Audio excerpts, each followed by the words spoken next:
Meeting on Monday, February 2nd, 2026 order. First order of business is pledge of allegiance. Sue? I pledge allegiance to the flag of the United States of America and to the republic for which it stands, one nation, under God, indivisible, with liberty and justice for all. All right. Start off with a presentation from Developmental Assets from Youth Organization. Hi, everyone. Before I start, I just want to pass a few of these out so you can take a look at them while I'm speaking.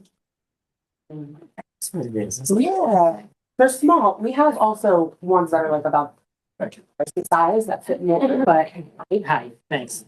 so hi, everyone. Yeah. My name is Leah. I am the prevention coordinator for the town and for Guilford Day. So I'm focused on youth and community substance use prevention. So today I'm going to be talking about doTERRA, which is a drug disposal system. Where you go, there's a presentation here, so if you folks want to move over to these chairs along here, might be easier to see it. The presentation is right behind you. Yes. Maybe we could just start with the video and then. Fine. Or turn your chairs around. I'm okay here. If everybody else is all right. Very good.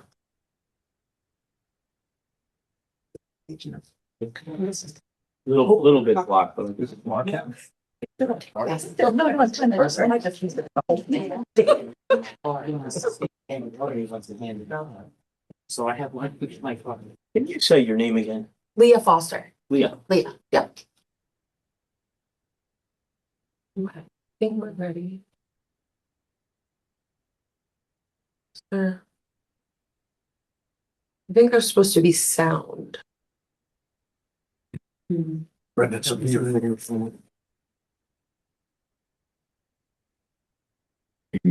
First almost present.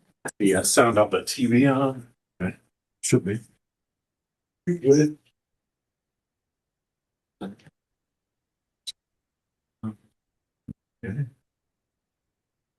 Oh, that's 100. I wonder if, do you have to unmute for? Yeah, you're It muted. was playing. Oh, I'm mute. Okay. That's it. you. Gotcha. I never know how this works.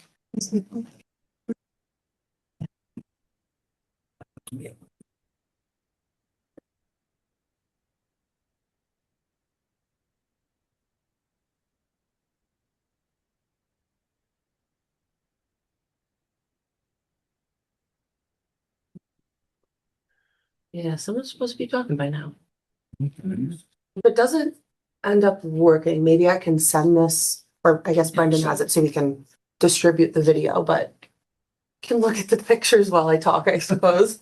I have basically all the information from there here anyway. So what is doTERRA? The doTERRA drug deactivation and disposal system is a safe and environmental friendly plant-based pouch or container that permanently destroys unused, unwanted, or expired pills, patches, liquids, creams, and films at home. So how it works is the pouch contains activated carbon. Check with Brendan. It contains activated carbon that gets activated by warm water. So you put it under warm water, and then you put the pills in, and then it absorbs and permanently destroys the chemical compounds in the pills, the liquids, whatever medication it is. So what it destroys, it's effective against prescription drugs, including opioids, over-the-counter medications and liquids, environmental protection.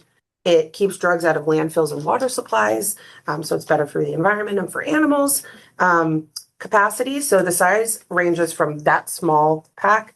You can do 15 pills to 90 pills in that small one. And then there's a larger one that we have. We have a stash of those small ones and the larger ones, and you can fit more in that. Or a container, so you can do 1,400 pills for the big one, which is a lot. It's a good amount. Partnerships with the doTERRA brand, it's endorsed by the DEA and CADCA, which is the Community Anti-Drug Coalition of America, which we work a lot with. The DAY Coalition and countless other prevention coalitions nationally have been distributing this product for years. So we give them away often at our events on the green and other events that we run. In terms of safety, there's no potential danger associated with having this product. It's non-toxic, it's plant-based, I would keep it out of reach of children just because it's not a toy, but it is fully safe. And then why would it be beneficial to make this product more easily accessible to community members? So we're hoping to have a basket that we refill here at town hall somewhere, maybe at the tax office or something, where there's a lot of people going through. That's up to you guys. But it is a at-home alternative to like a medication drop box that I know there's one at the police station, but oftentimes maybe older residents or people who aren't able to get transportation to a police station or somewhere where there's a drop box. It's an easy way to do it at home.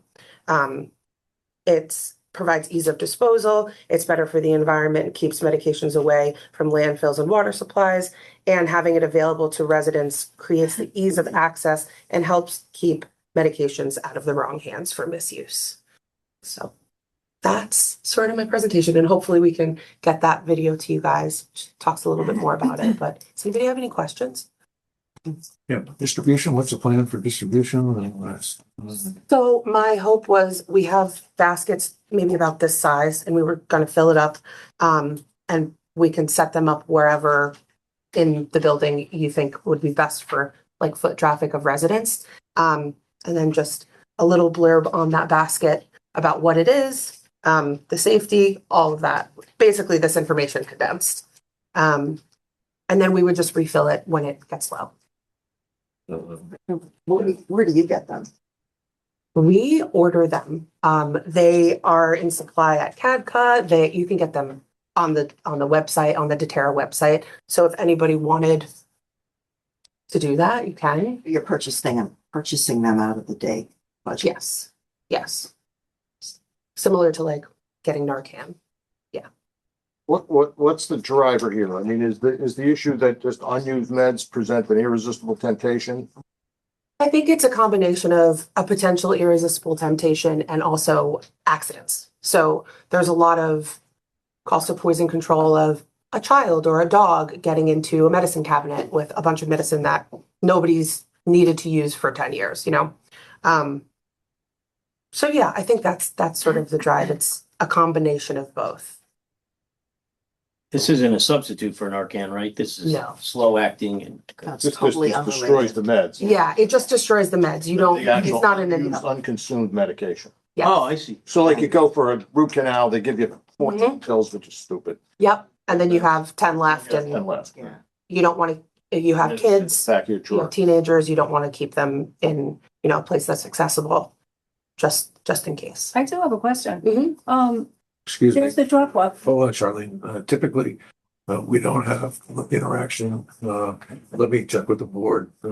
Your pleasure to allow engagement. Yeah, sure. Yes, In this sure. case, I Yes. think it makes sense. We're not. Okay, sure. Charlene. Oh, the question is, the police department has that drop off? Yes. Bring all your, that's what I use. Yeah, that's great too. So why wouldn't parents and family that have things hanging around just? They absolutely can. This That's is, the easiest way. Yeah. I start a little pile sometimes with things. that's absolutely also a great, To me, that's like. Yeah. get rid of them. some people might not be able to get to the police department. They might not, it's something So you it's can an do in your own home. alternative. It's an alternative. Yeah. Yeah. This is brand new. It's not brand new. It's, Okay. we've been distributing it for a couple of years, Oh, okay. but it's the first time I've presented it here. Yeah, So that's great. It's Yeah. nice. You need an alternative. exactly, Especially- just in case somebody can't get there or, Great. How much is it? I'm sorry, go Well, ahead. it's a, There are two questions. One is, so once the medications are put in the bag, is the bag then disposable? I mean, or Yes. reusable? Is it reusable? it's disposable. So it nullifies the medication, you zip it up and throw it out.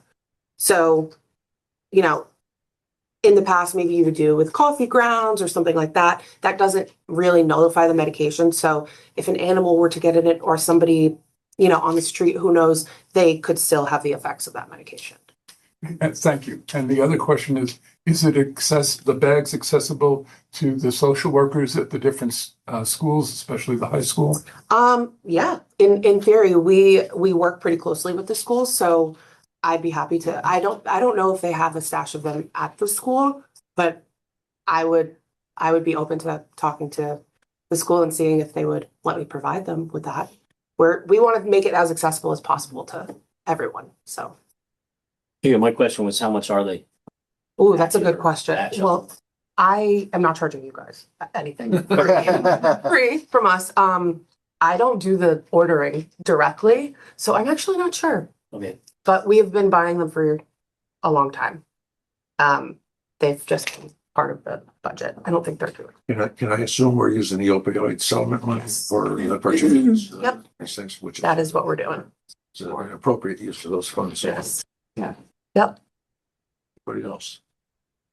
Not related to the request to have them in public buildings, but it seems like, I mean, one time this comes up is when someone passes away and they have Mhm. all their, is there a way to, I know it's awkward, but for the funeral, have that be, because they have a checklist like notify Yeah. social security and everything. That is Just a a great, thought. I mean, I have it previously gone to funeral homes and offered things like this, and sometimes they say no, but I haven't done that this year, so it might be, Accepted, yeah. yeah, might be a good place for it. Yeah, I think this is sort of the jumping off point of where we want to start for making it accessible all the time to residents is in town buildings, and then seeing what the reception is there. And And if one person walks past the basket and just says, huh, I'm not supposed to throw that away. Exactly. It gets you thinking. Already, yeah. about safety, yep. Pam? Just to let you know, Leah and I have been in touch with Chief Massey as well to talk about distribution at the community center too. Yes, and also I've been talking to Rob McCool at the library as well. So, Great. Interesting. Anything further? Leah, thank you. okay, thank you very much. The work you do. Oh, Yeah, thank you for having me. you. All right, item 3, public forum. Anyone wishing to address the board in public forum? Limited 3 minutes on any agenda item. Okay, related to something on the agenda? Yes. Why not? Okay. Name and address for the record. Okay. Teresa Buchanan at 2 Marketplace here in Guilford. I just noticed, I'm currently the chair of the Historic District Commission, and I noticed that Charlie Haverda is being appointed today to join the Historic District Commission. And I look forward to having Charlie on. I don't know him very, other than meetings that I've been to here. But I just wanted to say that in the past, we tended to have people with architectural background or historic preservation background because it makes it easier in the meetings. And I know that there's one other empty spot, and I would respectfully request that maybe for that additional spot, you, the board, look at people with architectural or historic preservation background, because it just makes our whole commission work easier. When the citizens come in to make their presentations, they look to the people that are sitting around the table that can read their drawings and know what they're talking about and make good recommendations. There's a gentleman named Richard Weiss who I know put his resume in a while ago. And I would respectfully ask that you re-examine his resume and see if he would be a good fit for the board. Yeah. Sounds good. Anyone else wishing to address the board in public forum? On the agenda is the sundowning. Name. Oh, Faith Verstowski, 80 Hilltop Road. On the agenda is the sundowning of the 1961 revisions to the road provisions. So I live on a road that has had some questions, and I'm wondering, I couldn't find 222-C on your website. It's not there. And I'm wondering what the reasons for taking these things off the books, and what the implications are for the roads that are already designated under those descriptions. Thank you. Certainly, and Janice will be here. Well, Janice is here to talk a little bit. Faith, you want to just ask that question again?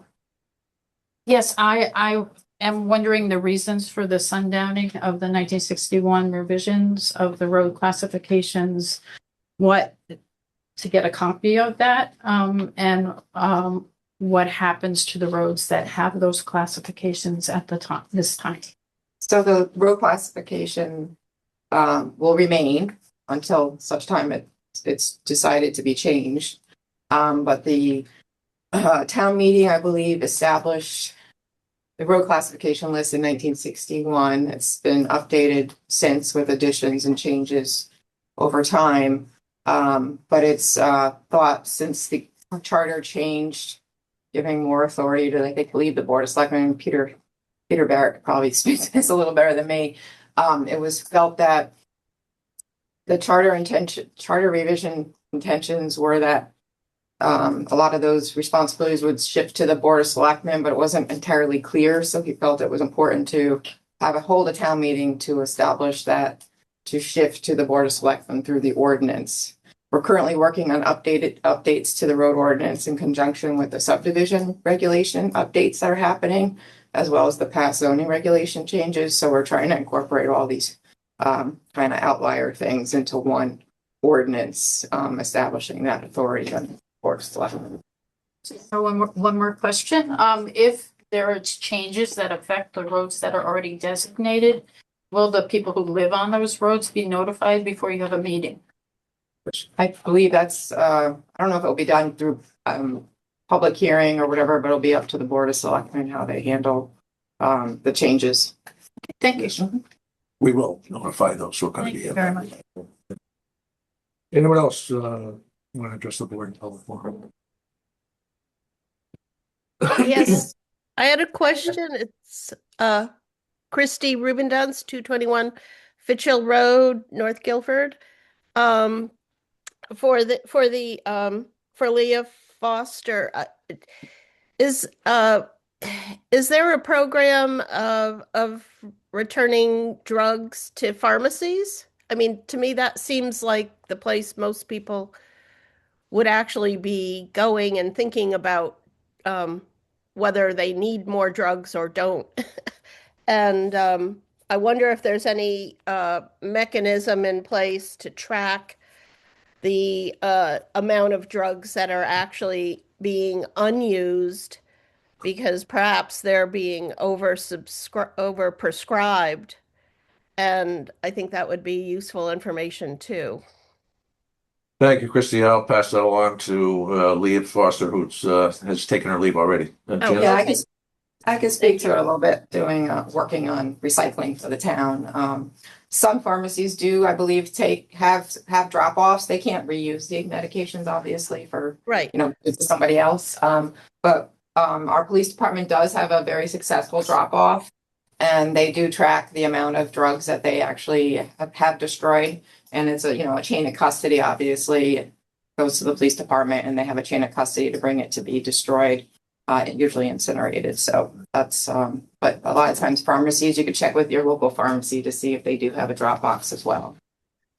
I'm just thinking that if I'm given, 30 days worth of, Tylenol with codeine or whatever the prescription might be, and I use 3 of them and I return 27 to the pharmacy could actually track it per prescription and advise, put it into some larger advisory body that these things are being overprescribed in a very specific way.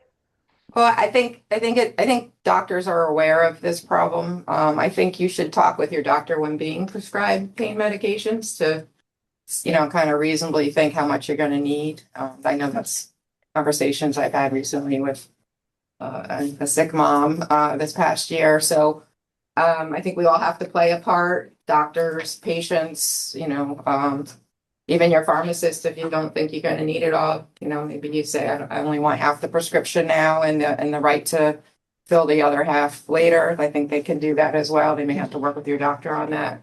But, I think that's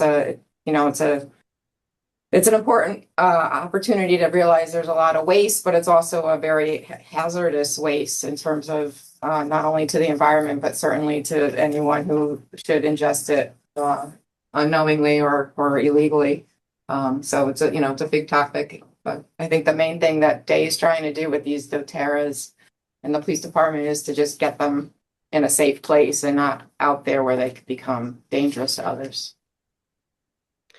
Okay, I see. It's just being managed as a waste problem and not from the other end. Okay, thanks. That's good to know. Thank you. Thank you, Chris. Anyone else? Okay, hearing none, let's move on to approval of minutes. Item 4, without 1, January 14th, budget workshop meeting. I'll make the motion. Is there a second? Second. Any comments, questions, suggested changes? Hearing none, let me try your minds. All in favor? Aye. Aye. That motion carries unanimously. 4.2, the January 15th, 2026 budget workshop meeting. Is there a motion? So moved. And a second. Second. Any comments, questions, suggested changes? Hearing none, let me try your minds. All in favor? Aye. That motion carries. 4.3, January 20th, 2026 regular meeting. Is there a motion? Yeah, I'll make the motion. A second? Second. Any, Yeah, I have a couple of items there. Item 2, I just wanted to note that Mr. Kevin Riley applied for the Board of Fire Commissioners, not the Board of Police Commissioners. Good, And then thank you. item 7, I believe, was the TPA study. I was opposed. It might get listed as 4. And then item 8, I just didn't see any note that I asked if the town property custodians can do this work. That was in regards to the HVAC cleaning. Thank you. All right. Anything further? Yeah. Is anyone willing to amend the motion to include Jonathan's changes? Yeah, I recall that way, so. Okay. And I'll second. Assuming that was. Second amendment? Yeah. Okay, so it's been amended. Let me try your minds. All in favor? Aye. That motion carries. Item 5, discuss and take possible action to approve repairs to the scale house at the Guilford Madison Waste Transfer Station. Janice? Morning. Good morning. If you recall, we actually went through 2 design efforts to do repairs to the transfer station. First, we utilized our on-call structural engineers.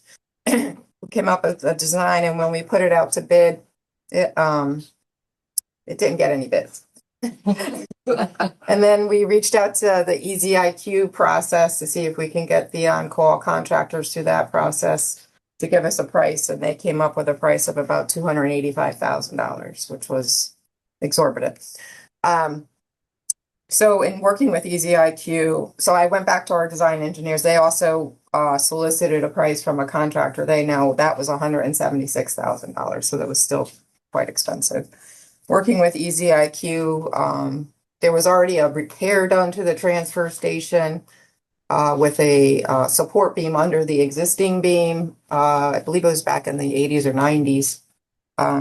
So I had asked our original engineers, can we just do that instead of replace the beam? And they didn't want to go that route. So the EasyIQ folks had a structural engineer they've worked with before come out and look at it. It was like a $3,000 fee to have him design something that he was willing to certify. And so now with that design, the price from EasyIQ contractor BMP Construction is $63,000 and change get the repair done. So as you can see, we have a significant savings in costs going this route. Really didn't want to invest, tons of money, but we do have a safety structural problem that we have to address at the facility. In your presentation here, that 63 is going to be shared with Madison, right? Yes, that's typically how we do So things. So our cost is something like 31.5 or something. yes, yeah.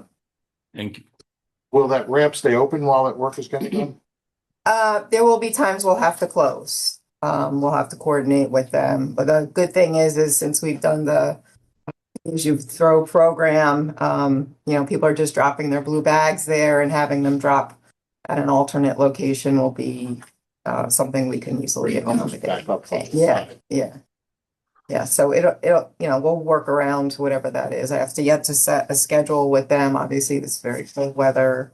There's some concrete work that needs to be done, and part of the work that's going to certainly close that one side area is to open up that wall, reflash it, because that's where the water is getting in, to cause the corrosion of the beam that's holding up the hopper in the scale house right now.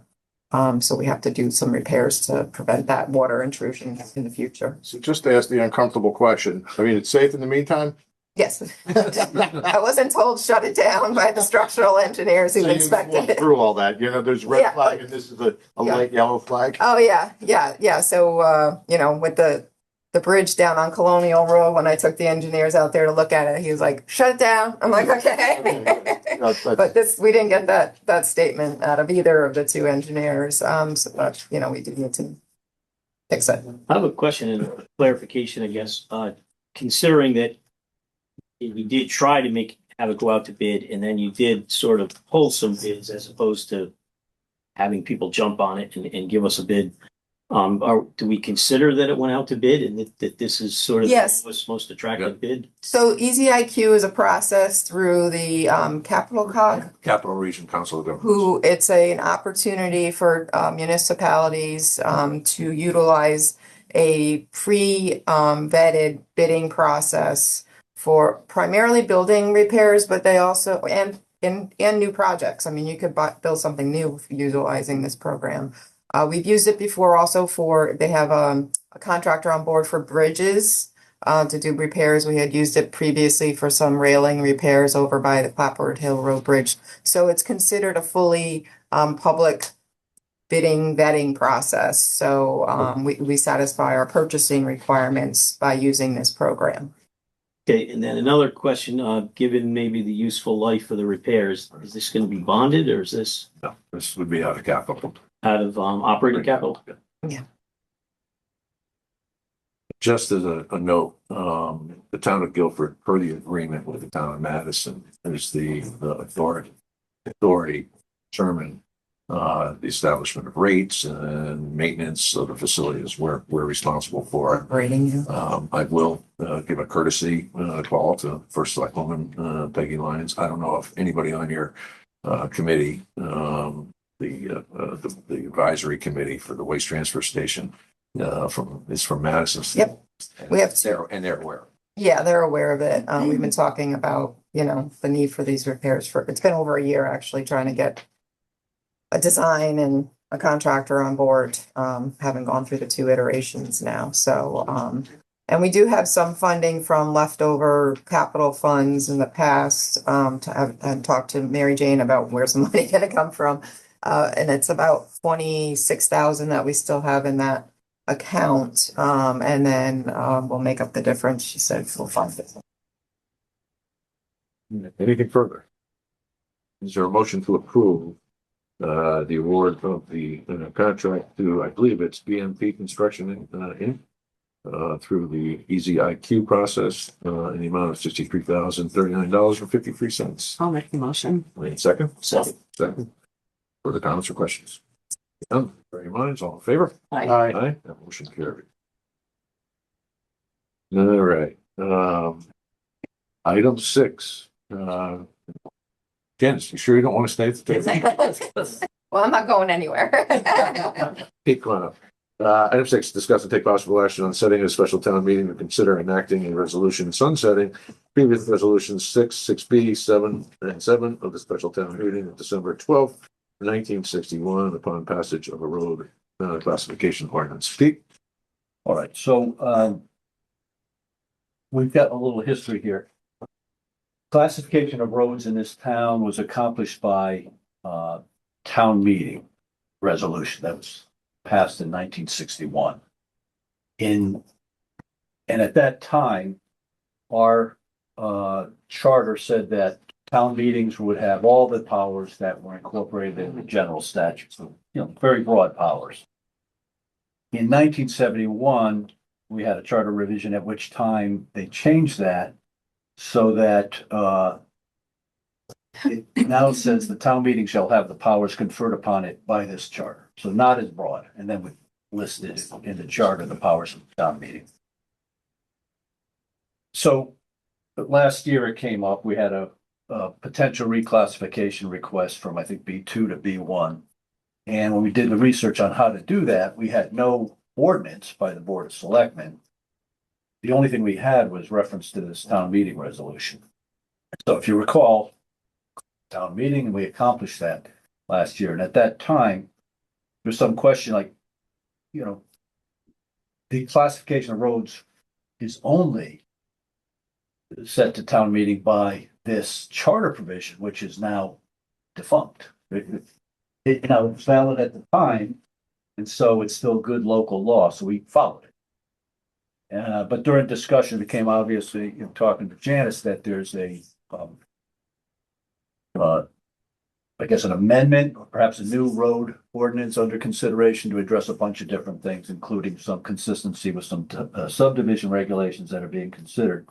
So one of the thoughts was, why don't we change that ordinance and add to that ordinance the ability to reclassify roads? So what we're stuck with, this is where the lawyery comes in, is we've got a town meeting resolution that is still good law, and we literally used it in the last year.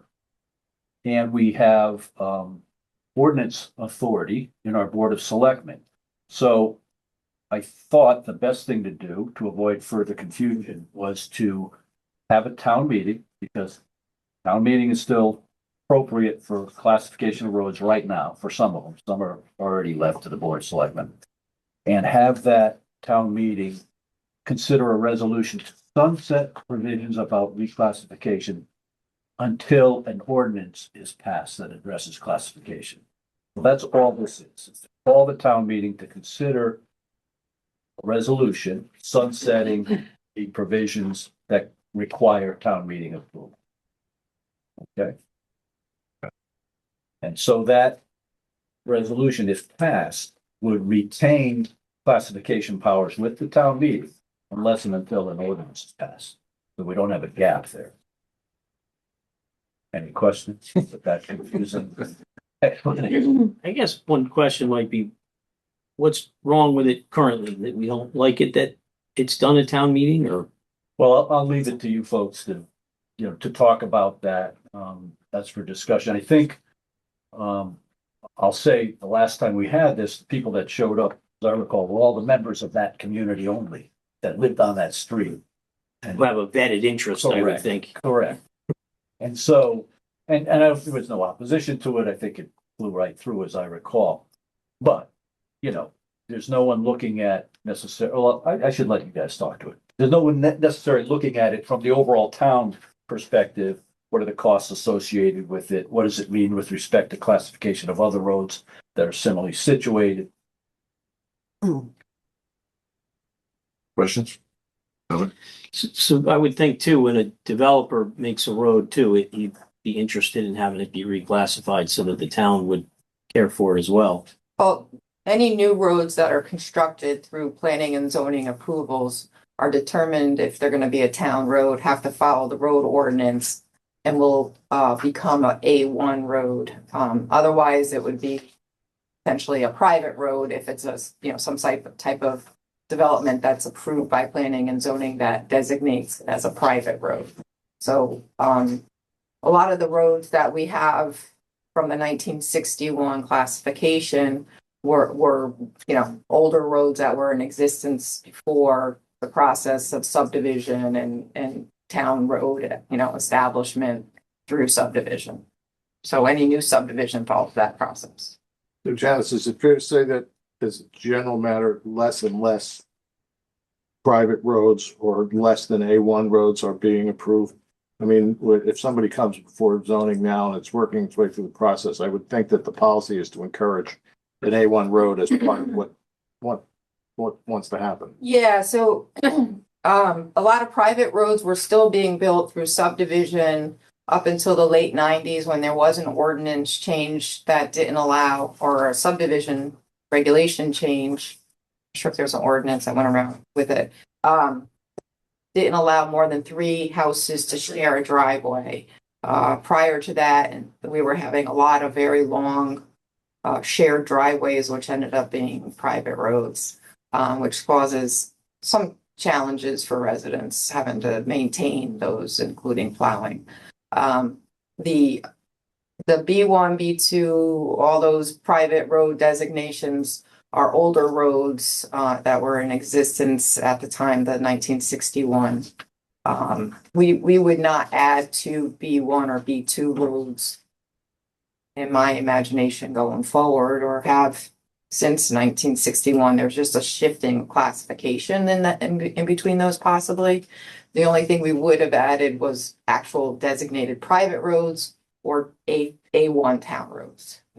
The private roads, for the most part, are limited to 3 housing units. No, those wouldn't be private roads, those would be shared driveways. Shared But we do have the case, for instance, if there's like a planned residential district like Benton Knoll down in Sachem's Head, that was a more recent, it wasn't really a subdivision, it was a planned residential development that has a private road associated with it. That's not an A1 town road, so it's a private road with their own association.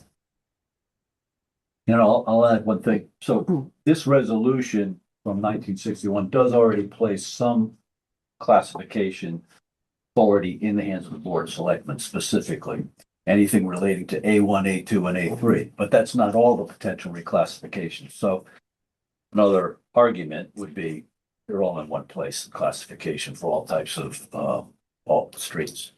Someone had asked earlier, I think, too, about is it going to change reclassification? I won't speak to Janice, but I mean, when we spoke, the idea is there is currently a list of classified roads, what every road and how it's classified in the engineer's office, and that would be retained. So that would be updated by action of the Board of Selectmen, but there would be no changes in current classifications At this point, Without going through without going through the process. the procedure through the ordinance. Right. If the ordinance gets adopted. We have a question in agreement that will take the question. Yes. No Murdoch Hilltop Road. As I understand it, the issue here is not so much the reclassification of the roads as it is who makes the decisions Exactly. on the reclassifications of the roads. So just to clarify, what I'm hearing is that the power to make the decisions is being moved away from the town meeting, the population at large, and into the Board of Selectmen. Correct. So this is actually a removal of citizens' input into what's No. happening. It is not a removal. The board will have hearings. We will, that's what we've done every time since I've been in this chair. So any classification will be part of a public hearing. So there is input, but the There's decision itself would change. The actual determining The vote. group that makes the decision would change from the town meeting to the Board of Selectmen. Correct. I'm just going to assume a majority of the voters who showed up who were qualified at the town meeting, they would decide currently based on the correct. Yes, based on the existing resolution. Anything further? All right, I think what we're doing here is just setting a date for a special, for a town meeting to discuss and to make that decision. So, Brendan, I don't know if you're there. Do we have a timeline?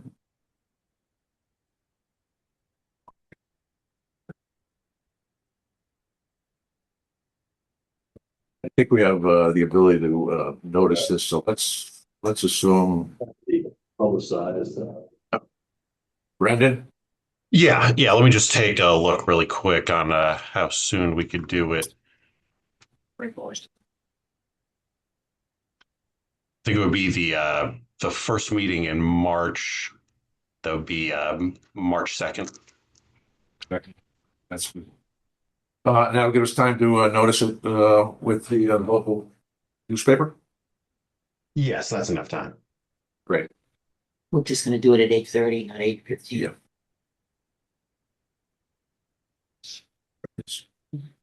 Let's wait till Luke comes back here.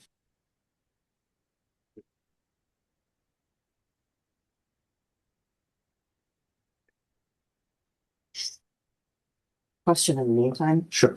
do we know how long it would take basically to put together the process of the new ordinance? Janice. Janice? I'm sorry? How long do you think to put together the new ordinance? It's in progress for other issues. I haven't worked directly with Peter as to what type of language he would want to cover this particular item. So we're working with Glenn Chandler regarding the subdivision regulations. So I'm assuming probably a few months.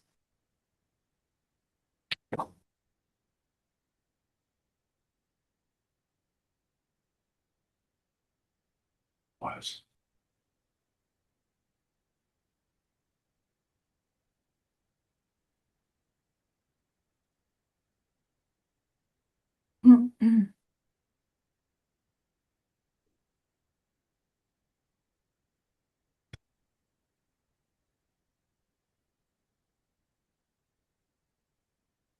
While we're pausing, I think, on item 8, I will ask that.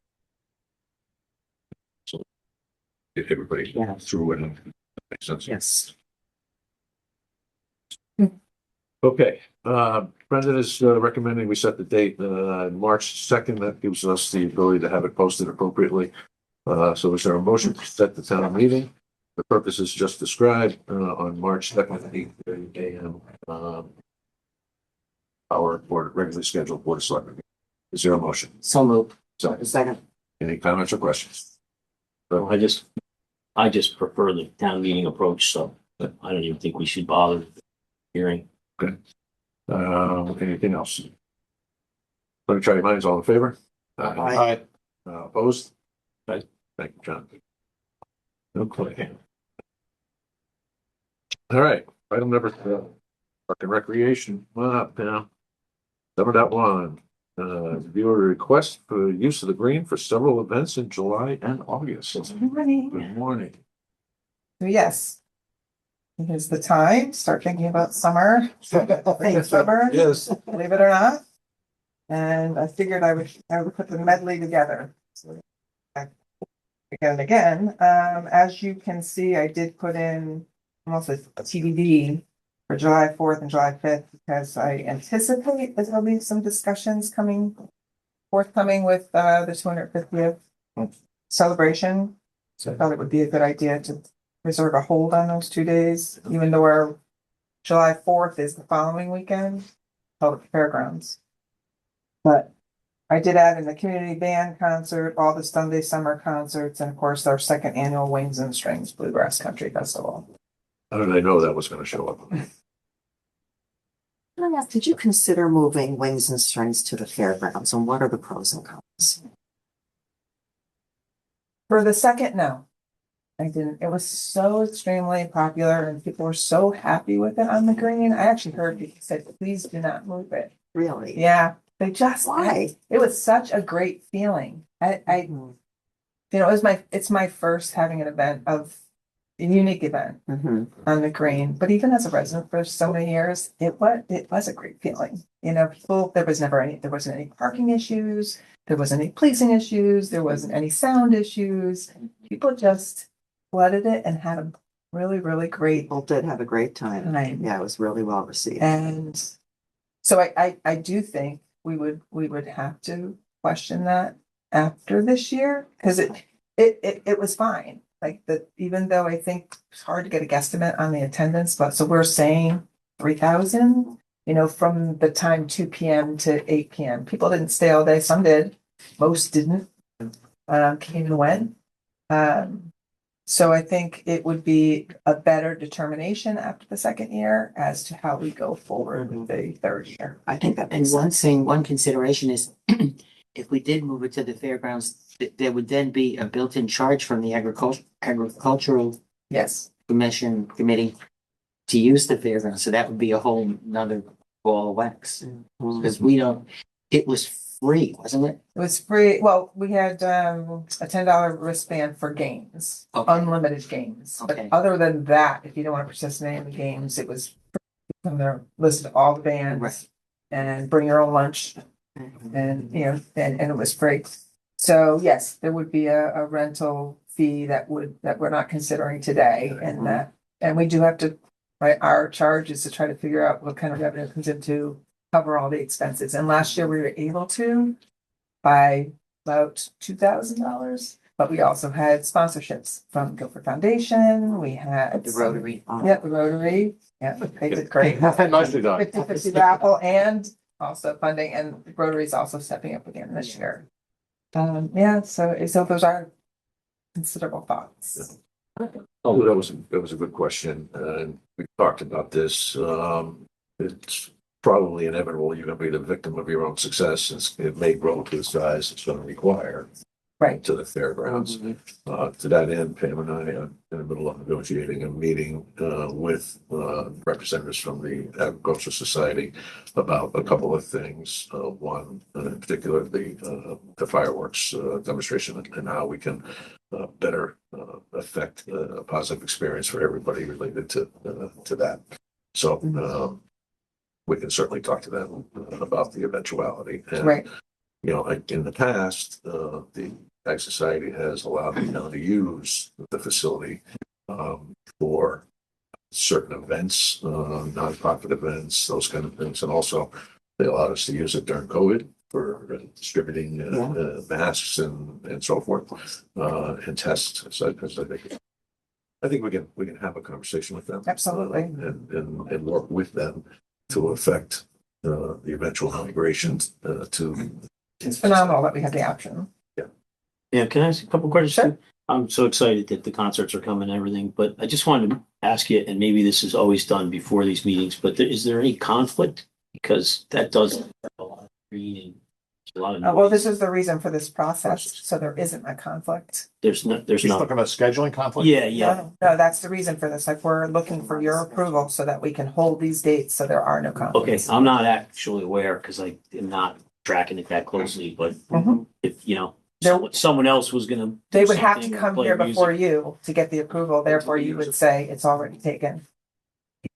Okay, well, assuming these dates are not taken, then Not that's a taken. non-issue. They are not. Okay, and then the other thing I wanted to ask you about is, this kind of came up a little bit with the religious ceremonies, use of alcohol, but there's gonna be, alcohol at one of the events, right? Mhm.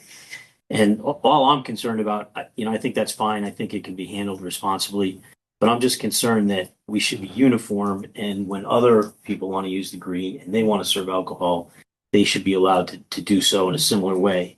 We've established it. We've already established that. Do we have it Well, like Matt, written? at the last meeting, we talked about it again, and Yeah. Matt made me in charge of the little committee, and I just. Oh, So I've been I think practicing. we left off with it. She just charged you with being on the same So, committee.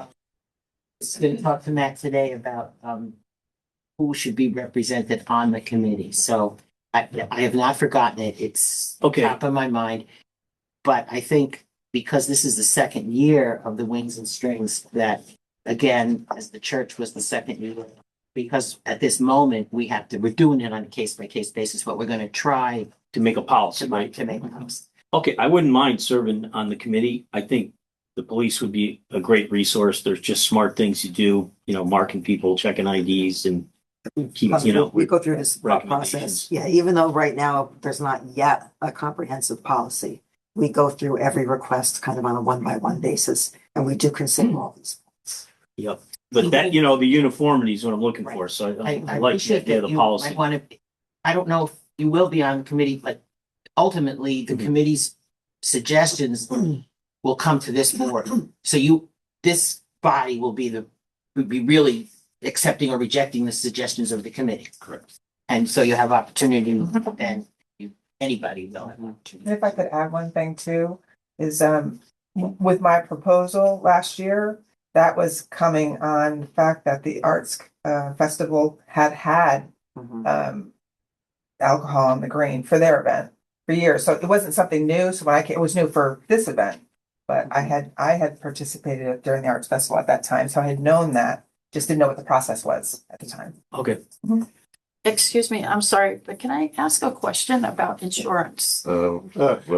Are we granting again, or are we starting to get? I'm just Hold on, wondering if. Faith, one second. It's typically no conversation with audience members during. Can I ask you a question afterwards about who's liable when the Yes. town serves? Yeah, so yeah. Opportunity at the end of the meeting. Okay, thank you. Okay, anything further on that? Anything further? Sounds good. All right, is there a motion to approve the use of the green for the dates as detailed in the memo from Pam Carey? Yes. And a second? Forward. Second. Any further comments or questions? Hearing none, let me try mine. All in favor? Aye. Aye, that motion carries. Thank One you. more. One more. Item 7.2, request to sell a custom office chair. Yes, so we had hired a position for the receptionist, a young girl that was a little person. And so in that role, we need to order a customized office chair, which we did to the tune of $1,400. Fortunately and unfortunately, that person took another position that served her a little bit better financially, but we were left with this office chair of $1,400 that nobody else can use. So I did personally put it out to the little folks, little person's organization, try to get some bites on that. I didn't, just kind of resell it. But I did not. So Shaw, who was in that position, is interested in purchasing it. But she can only afford it for $400. Any questions?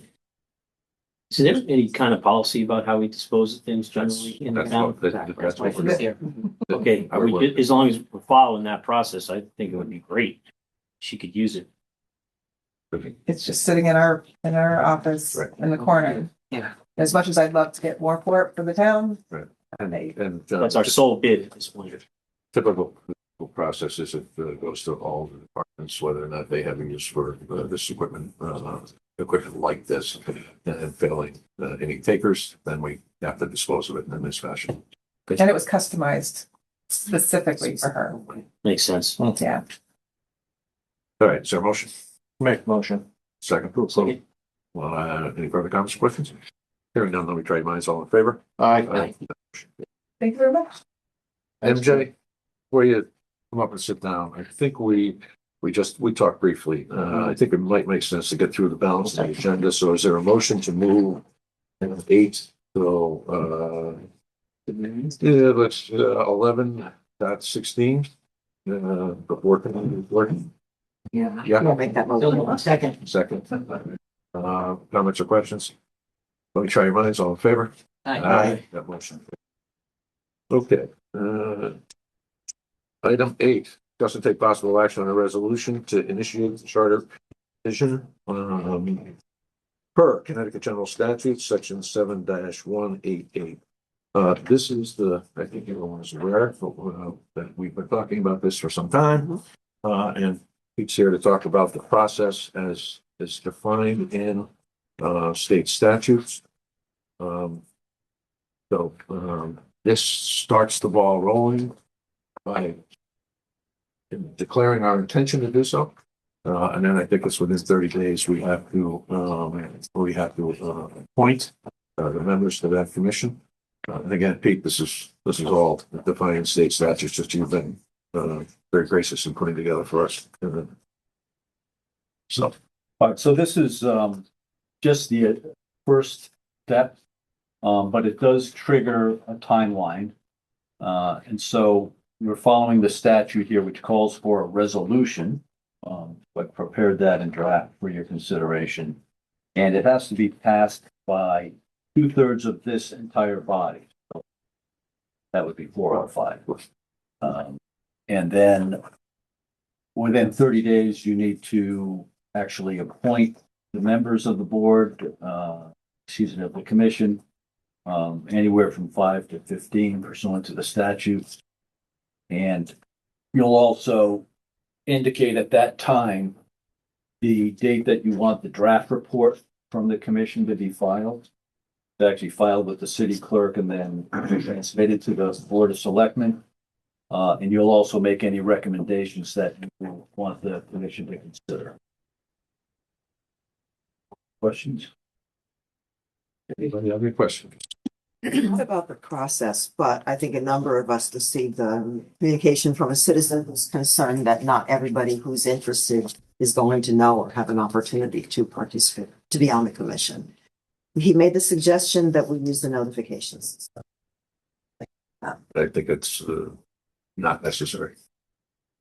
We've had newspaper articles, there's been discussions. we have stated here that anyone who is interested is We've stated it more than once. more than once, that they can reach out to the Board of Selectmen or the Selectmen's office. We have received half a dozen or so unsolicited volunteers. Actually, one of them is in the room. If the process of work today, we have identified several candidates who are interested in doing it through this most recent announcement. Will there be an announcement on the town website? Yep. I have a question about that. Is there any cost to that? There will be some costs related to legal expenses, but No, he's asking No. about About the the notification? notification system. You already paid for that, right? So I guess I gotta ask, Why not? why not? Why not? You know, Yeah, I mean, I agree doesn't that, seem like too big a deal, just to let people know. yeah. I agree that it's not necessary. We want people to come forward who care about town government and who are already paying attention, and those people have been captured. But I also agree, why not? Does, Is seem it because this is special? I mean, there's commissions formed all the time or committees formed all the time. And we're not gonna send out a mass notification every time that we're starting a new commission or a new committee. So I'm not quite convinced why this one deserves it. I'm not gonna, if the majority of the board wants to do it, I'm not gonna fight it, but I don't have a burning desire to do it. It was a headline in the paper about a month ago on the first page, wasn't it, about the full? And then it's been in various social media venues, and we've discussed it here more than once, but again, I'm not gonna go to the mat for it, but I do think it's different. Charter revision is, I mean, how many times has that happened in our lifetimes? This It is a more big because the it's deal. magnitude of the impact, you know, on the town. It's not just one specific area too, right? It's the entire charter. Once they meet, they are free to open it explore and do what they what want. they like. I would put that in the form of a motion that we notify residents that this commission is, if the motion carries, that this commission is being formed and that they can apply to be a member through the, I don't even know the name of the system exactly, the broadcast system. Oh, I call it mass notification. Mass notification system. Is there a second for that? I don't know if I would see the motion, but I'll say I'm supportive of doing that. There's no second? No. I'm clear. I don't think we need to. It's also going to put a delay in the process. If we're going to do this, we now need to delay the establishment of this Charter Revision Commission because we only have 30 days, during which time to identify and recommend the participants. So I think it puts a delay in it. And again, I don't think we need to govern by mass notification.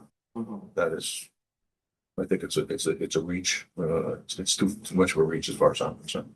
I'll say this, when the charter revision came up, I looked at it sort of as just a general background. And a number of towns had announcements on their website. It was pretty easy for me to sort of see what was happening and when and why in those towns. Yeah. And I don't know what exactly, when we say we're putting something on our website, is that like on a Facebook page? Is that also part of the announcement process? I mean, It could be whatever we want. yeah, I think the world sort of operates by social media. My feeling with the mass notification is it should be fairly extraordinary. I mean, I get it we've sort of started pushing it toward elections. And that is truly everyone's sort of foundational responsibility. I've always felt like people should know when the elections are anyway. But you know, it's something that sometimes you need to sort of push people and direct them as well. So it's kind of a close call. I'm not I'm not violently opposed to it, but I just on balance don't think it's completely necessary. That's me. I agree. And the timing is tough. I mean, it's the chicken and the egg. We had to put the word out there in some form to get to the point where we could start the 30-day clock. So it's. And there was another point from that same citizen that I would just like to comment on because we got the email. The board is going to you said it could be between 9 and 15 people, or is it? 5 to 15, so whatever the number is. Anyone who's not selected, any citizen, will have many opportunities, as we have just been witnessing through the plan of conservation and development, when the zoning laws were rewritten, when the Affordable Housing Commission was established. Those are examples that I can think of. To come to the meetings, to speak up in favor or against, and then once the meetings start, there'll be public meetings, correct? Yeah. So will there be public forum at those meetings?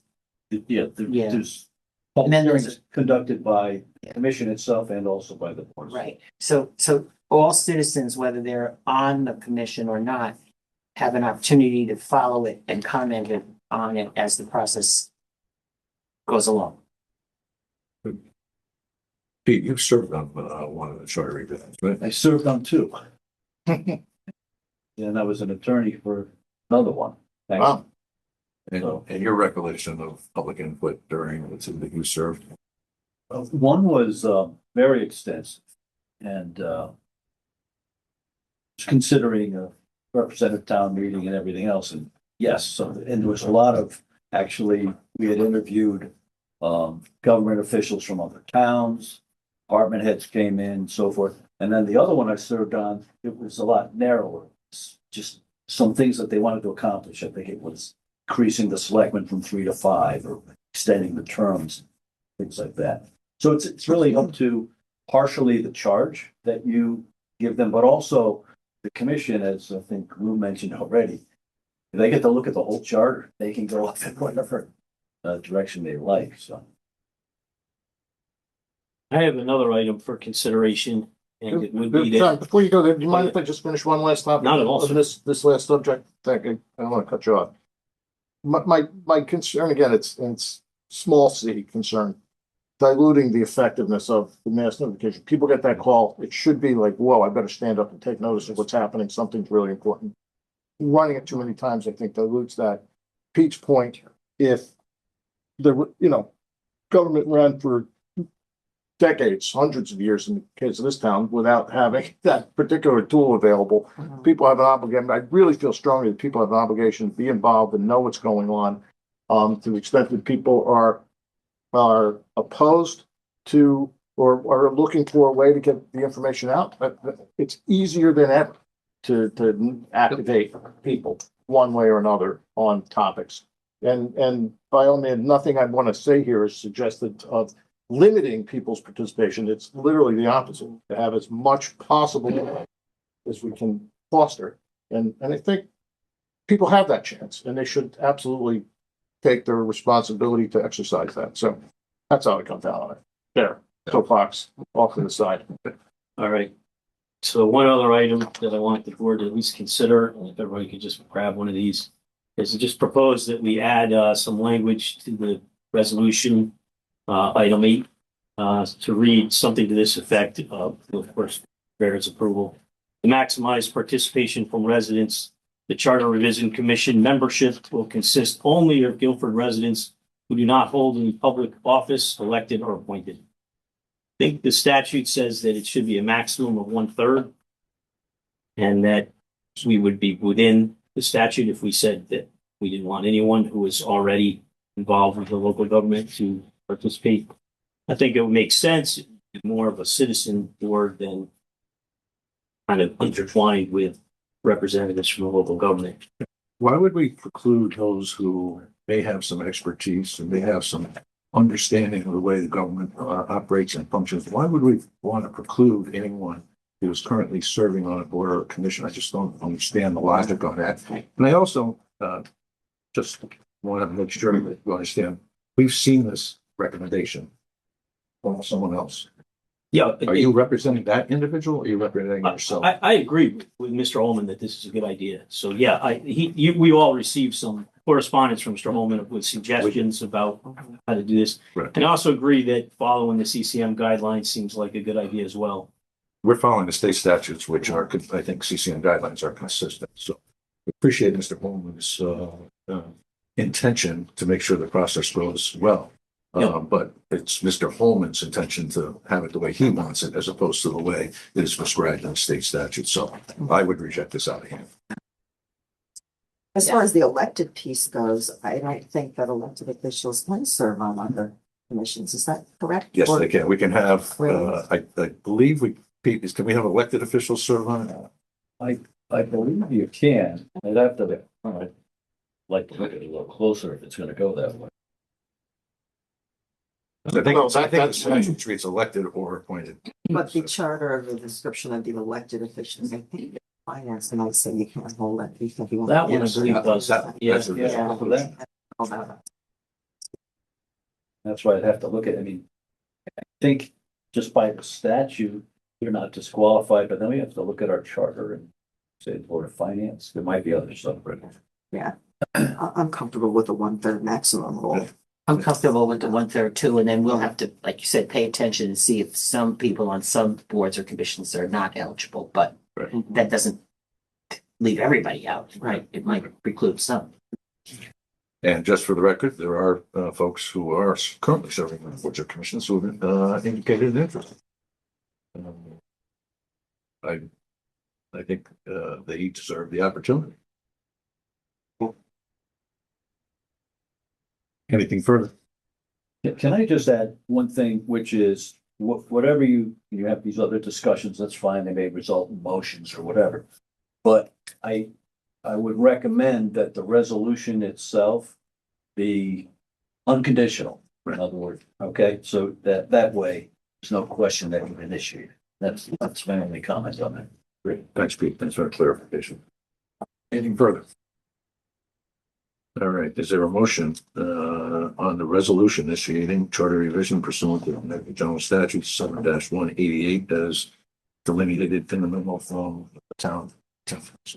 I'll make that motion. Is there a second? I'll second. Any further comments or quick discussion? Hearing none, let me try minds. All in favor? Aye. Motion carries. Thanks, Pete. Thanks, Pete. Item 10, discuss and take possible action on a resolution recognizing the 250th anniversary of the signing of the Declaration of Independence. John, you haven't had a chance to sign this, but the resolution is pretty clear. This is the 250th anniversary of well, not really. What do you call it? Is it birth? Maybe Birth, I think it was pretty close. Pretty close. The signing of the Declaration of Independence. A phrase that's been unfortunately co-opted by a movie, but yeah. People very upset about taxes on TVs. We're gonna be in this, 2 years. we're gonna be in the sequel. That's what we got. Exactly. Just so you know, we had in the fall, we had identified some volunteers to participate in the 250th committee to define what we want to do to recognize it and celebrate it. John Charudis from Economic Development is now leading that charge. One of the individuals who had identified as themselves as being willing to lead dropped out. So we sort of got delayed a little bit, but we are now, we've registered with the state of Connecticut's initiative. There is some copyright stuff that we have to be careful about utilizing the 250th. Jeez, yeah, it's everywhere, right?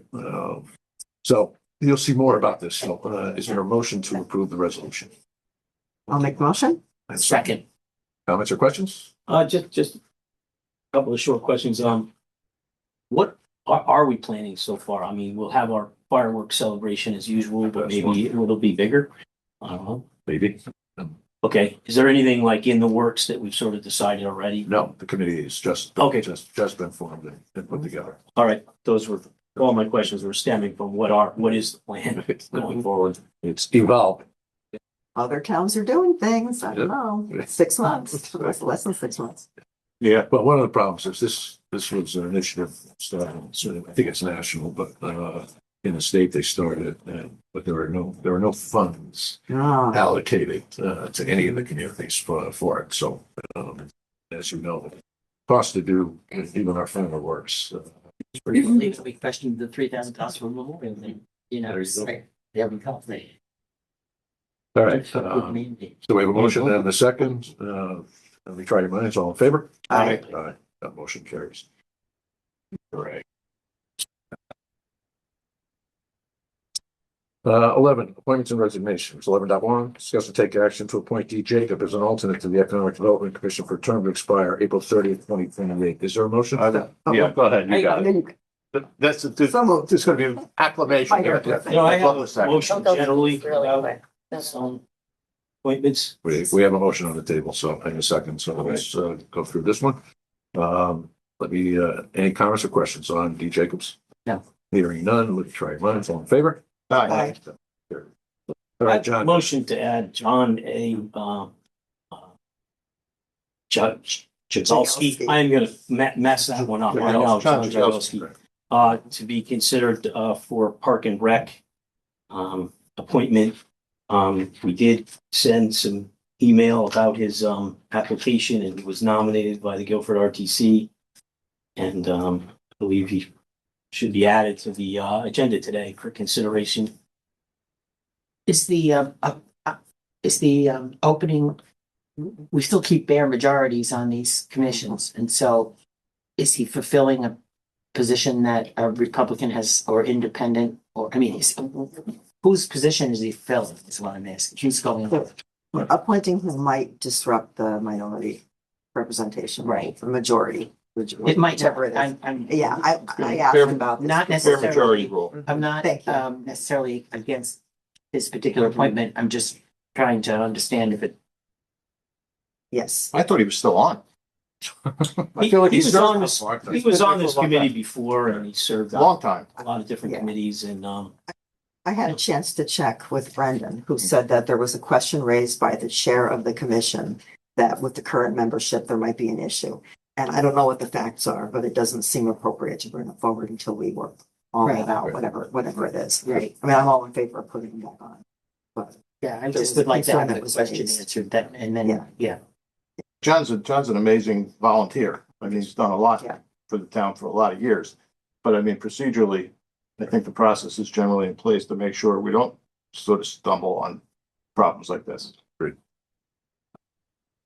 so All right. So, No second. no, unless you have the answer to every one of those questions. yeah, we don't. I don't believe it does upset it, but I don't have that document in front of me. Maybe Brendan has it handy. Okay, well, we bring a motion on the table, so we kind of think that get your ducks in a row. Person. Just don't have it available, but I believe it's not gonna upset the balance. Okay. I think there's already, Does it say when the term is supposed to be effective? I think it was 2/28, Okay, so if we- 26 is expiring. Yeah, it's Lawrence Rooney's second term is Yeah. expiring at the end of this month. That's right, thank you. So we have another meeting before the end of the expiration of the term, so I'd rather get this straightened up like the chair of the Park and Rec Commission on the rules of the way we do things. Right, and since we've given deference to the Republican Town Committee on numerous occasions relative to these appointments, I think the same can be given to the Democratic Town Committee because you are effectively recommending replacing a Democratic seat with a Republican seat. So I think it's only fair that we give the Democrat Town Committee an opportunity to do the same thing we've given the Republican Town Committee when asked. Especially if it affects the The bare balance. majority Yeah. part. That's my take on it. Good. All right, that motion dies as a result of the lack of a second. 11.2, discuss and take action to elevate Michael Piagentini from an alternate to a regular member of the Economic Development Commission for a term to expire November 30th, 2029. Is there a motion? I'll make the motion. Second? Second. You, any comments or questions? Let me try your minds. All in favor? Aye. Motion carries. 11.3, discuss and take action to appoint Alan Fairbank to the Sustainable Guilford Task Force. I'd like to make that motion. Is there a second? I'll second that. All right, let me try your minds. All in favor? I have a concern on that one. It looks like that board is completely all Democrat members. Yeah, because we've never received, Is that, we've never received a nomination from the Republican Town Committee for that particular mission. that a violation of minority rules? Until such time as you guys, as Republicans or an independent wants to get on the board, the town attorney has indicated that we'll continue that process. It's similar to the, social services, not social services, human services. Human services. Human services. I do believe we now have one Republican on human services, but there are boards and commissions that have not been popular amongst the Republican town committee, and therefore we've not received nominations for them. So, and there would be a process that we could implement through town council's advice as to how we would put any interested Republican members on. When we were forming the Affordable Housing Commission last year, I publicly said, spoke to David, but also publicly said that we needed a balance and we had only one Republican representative. And I said more than once, we need more, we would like more. And it's always been a struggle. So, I mean, we do try, we do actually try. I don't think that rule applies to all the commissions and task forces and committees anyways. I don't know about this. Well, we had to abide by the bare majority. Oh, definitely for the affordable housing. Yes, we Yeah. did. But I'm not sure if it, The task force is. it's, yeah. That was my second question. Yeah. Is it considered a board or commission? I don't believe I so. don't think it is. I mean, if the charter requires it, then that board or commission can't, I don't think can act if the rule is being violated. But I don't think it's the case for this task force. Okay, so we have a nomination and a second. Any further comments from you? Try your minds, all in favor? Aye. That motion carries. I'm gonna abstain though. Oh, okay, one abstention. Just 11, gonna abstain. 11.4. Discuss and take action to appoint Charles Haverda to the Historic District Commission for a term to expire February 28th, 2031. Is there a motion? Like to make it. I'd like a second. Second. Any further comments or questions? It's nice to see Charles getting re-engaged.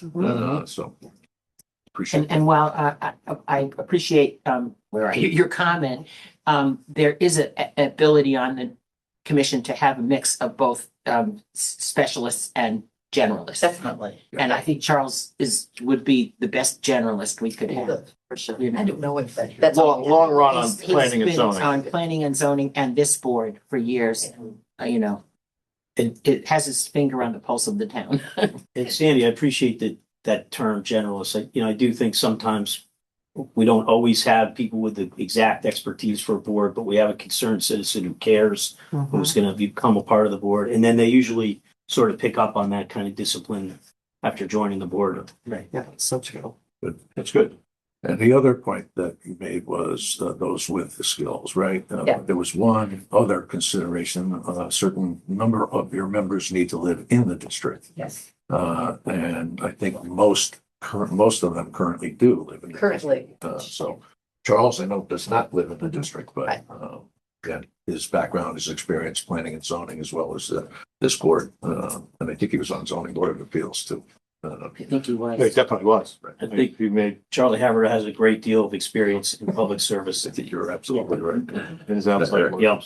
We got a motion and a second. Let me try your minds. All in favor? Aye. Aye. That motion carries unanimously.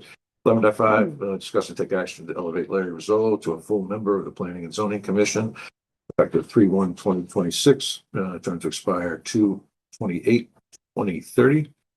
This had been tabled, so let's remove this from the table. I'll make a motion to remove from table. A second. As to the motion itself, any comments or questions? Let me try your minds. All in favor? Aye. That motion carries. 11.6. Also, a motion removed from the table for the appointment of Kay Linsky as an alternate planning and zoning commissioner. Is there a motion? So moved. Second. Second. Let me try your minds on removing it from the table. All in favor? Aye. That motion carries. As to the underlying motion, I need a motion. Yes, this, I'll make a motion to appoint Kay Linsky as an alternate to planning and zoning. Is there a second? Second. Any comments or questions? Yeah, I'm just gonna comment. The rest of it, that's actually it looks like fill an unexpired term, right? Term to expire 2/28/27, just so the record's real clear. Got it. All right, let me try your minds. All in favor? Aye. Aye. That motion carries. Discuss and take action to reappoint Scott Williams to the Conservation Commission, term to expire 2030. This is also tabled from the 12:15 meeting. Is there a motion to remove from the table? So moved. Second. Second, let me try your minds. All in favor? Aye. Aye. Is there an underlying motion to reappoint? So moved. And a second? Second. Comments or questions? Let me try your minds. All in favor? Aye. That motion carries. 11.8, discuss and take action to reappoint Scott Williams as the Conservation Commission representative to Land Acquisition Commission. And that is also a tabling, was tabled. So is there a motion to remove from the table? So moved. And a second? Second. All in favor? Aye. That motion carries. Is there a motion to reappoint Scott Williams as the Conservation Commission representative to Land Acquisition Committee, the term to expire 2/28/2030? Yeah. That's Yes. I'm trying to keep up with you guys. That's okay. It's good we're doing this because I think he is now the chair. Yeah. As Gary McKelney has stepped down as the chair, so. All right, let me try your minds. All in favor? Aye. That motion carries. 11.10, discuss and take action to reappoint Bill Freeman to the Planning and Zoning Commission. This is also tabled at 12:15. Is there a motion to remove from the table? So moved. And a second. Second. Let me try your minds. All in favor? Aye. Aye. Is there an underlying motion to reappoint Bill Freeman? Yeah, I'll make that motion. I'll second. A second. Any comments or questions? Let me try your minds. All in favor? Aye. That motion carries. 11.11, discuss and take action to reappoint Susan Welsh to the Parks and Recreation Commission. This is also tabled from the 12:15 meeting. Is there a motion to remove from the table? I'll make the motion to remove. Second. And a second. Is there a motion to reappoint? So And a second. Second. A We're second. gonna vote on both of those at once. Don't we need to vote on? Oh, yeah. Table. Yeah, I'm sorry. all right. Vote on the table, on the remove from the Just having table. that breaks there a little bit. All in favor? And now the underlying motion, which has been made and seconded. Let me try your minds. Aye.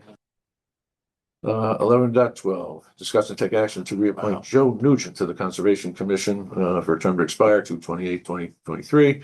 That was also tabled from 12:15. Is there a motion to remove from the table? So moved. And a second. Second. Let me try your minds on on that motion.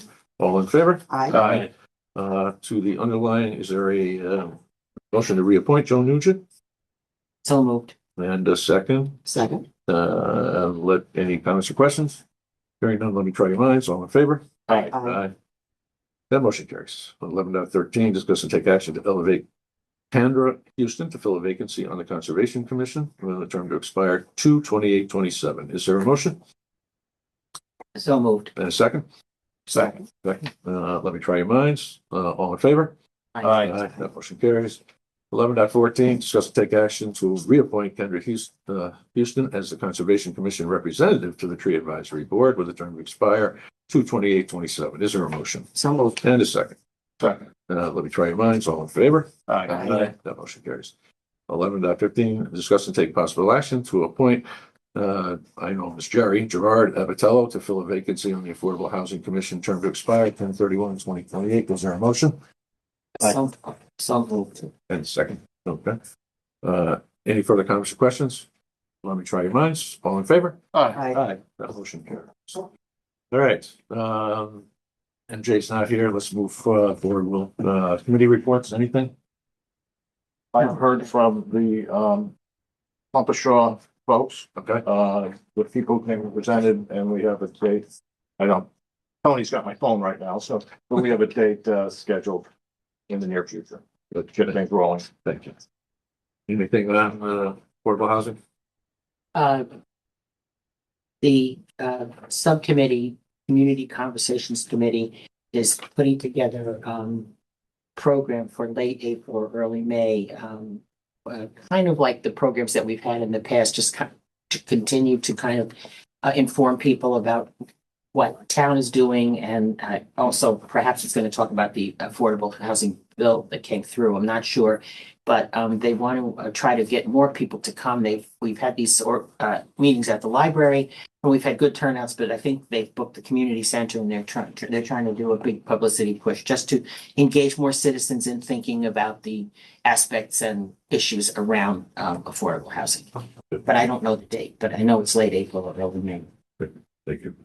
You mentioned the affordable housing legislation 800. Yeah. I hope folks might have had an opportunity to participate in that I did. session last Friday. I unfortunately didn't. We had a Kerman board meeting. It was very informative, but overwhelming. I took notes, but I thought I'm gonna have to go to law school for this. I mean, but they brought up good points, but there's so many points and sub points, and I mean, I'm glad that this time this was COG. This was CCM. CCM did this, but I think we're gonna need more of them. Okay. Because it's a lot, and And it was open to anybody. if you have CCM membership. Oh, it wasn't a community? Well, right. Oh, that's not a community. Okay. It wasn't, but there's certain decisions that have to be made, one as early as July of 2026. Well, I forget which one it is, but I'm sure you're yes, aware of it. Some others are pushed out to 27 and 28, thank goodness, but one of them is as early as July of 2026. anybody, anything else? You should go through the balance of this. Yeah.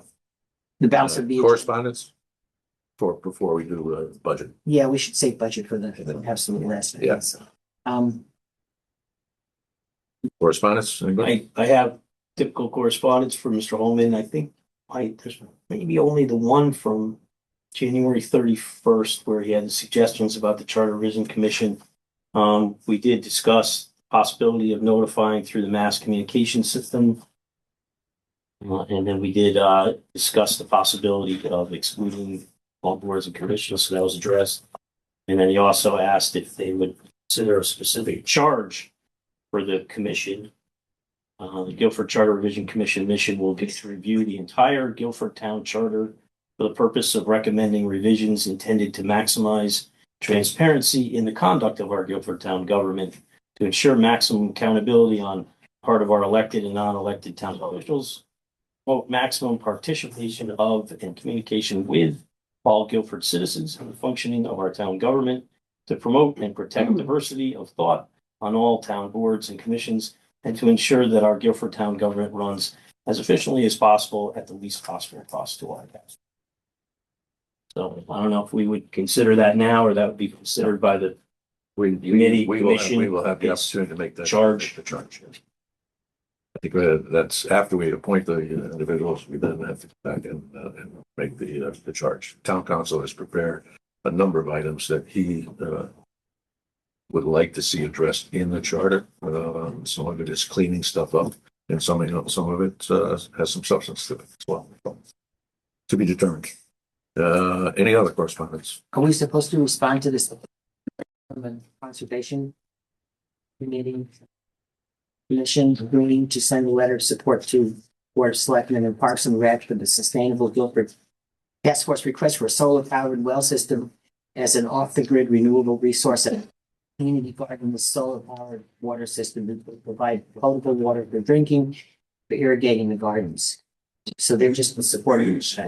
Is it a capital test for some year? I think Pam had it in the Park and Rec state.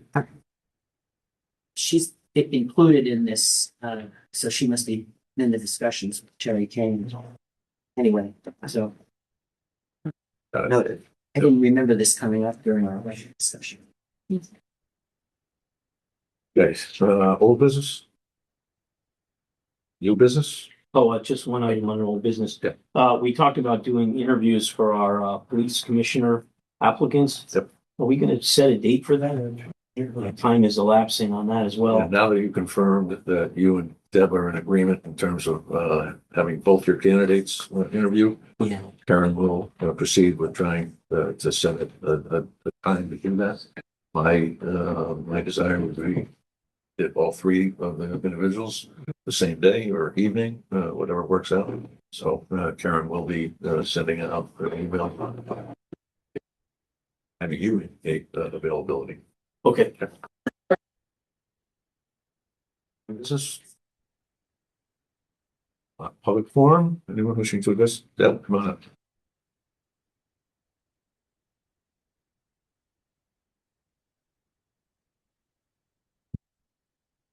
Good evening, this is 18 Sugarloaf Road.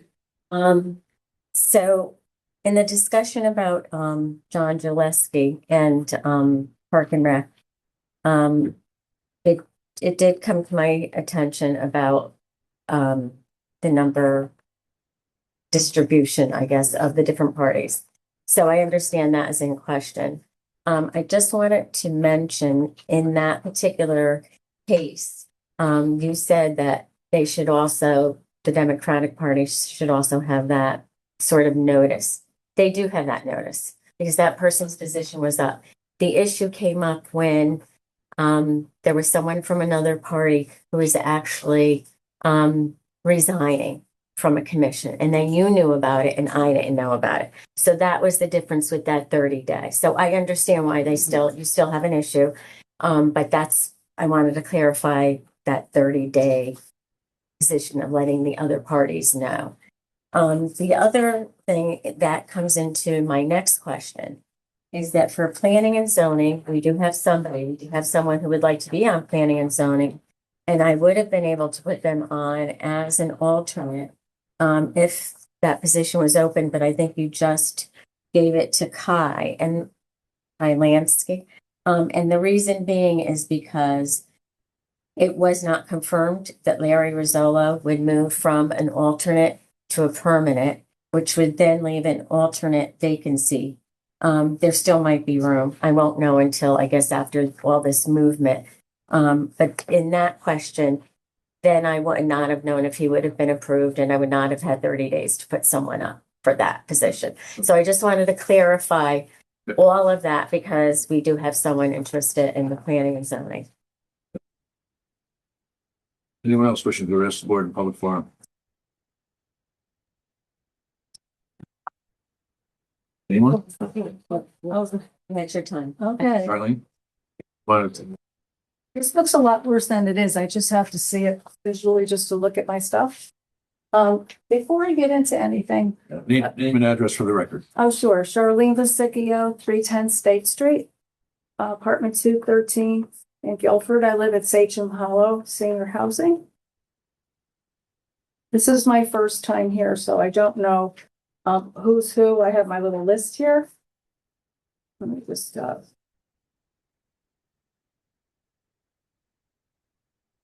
okay.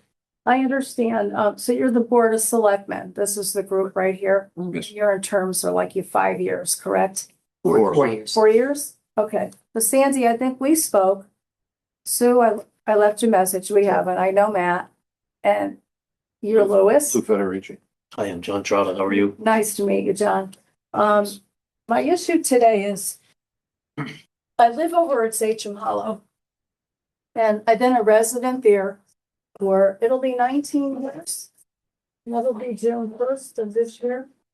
And, I know, I got in a tight spot here. I just need my information so I can reflect quickly on it as I'm speaking. So, I do have some information for everyone, some handouts, and I will give those to you. I've had a meeting with Matt for about an hour, about a month ago. So the housing authority, Kaylin Schultz, is trying to evict me. She's been in her position not even a year. And with that being said, she doesn't have. For the sake of everyone, what is her position, her official? She's the executive director at Sachem Hollow. So she's been there about not even a year. And then Michelle Burlakoff is now the property manager. She was an assistant in the office, but before Terry left, Terry Revisa, she was the executive director before Kaylin. So she appointed Michelle to be the property manager. I don't know if you know any of that or not. So this might all be new to you. I am unfamiliar with. Yeah, so a lot's happened. Let me get my water. I'm sorry, it's my medication. So a lot's happened in the last year. So Caitlin wants to evict me. The grounds of eviction are are terrible and 95% of them are lies. So what I want to say is I've been living there almost 19 years with no issues, always paid my rent. So that says something.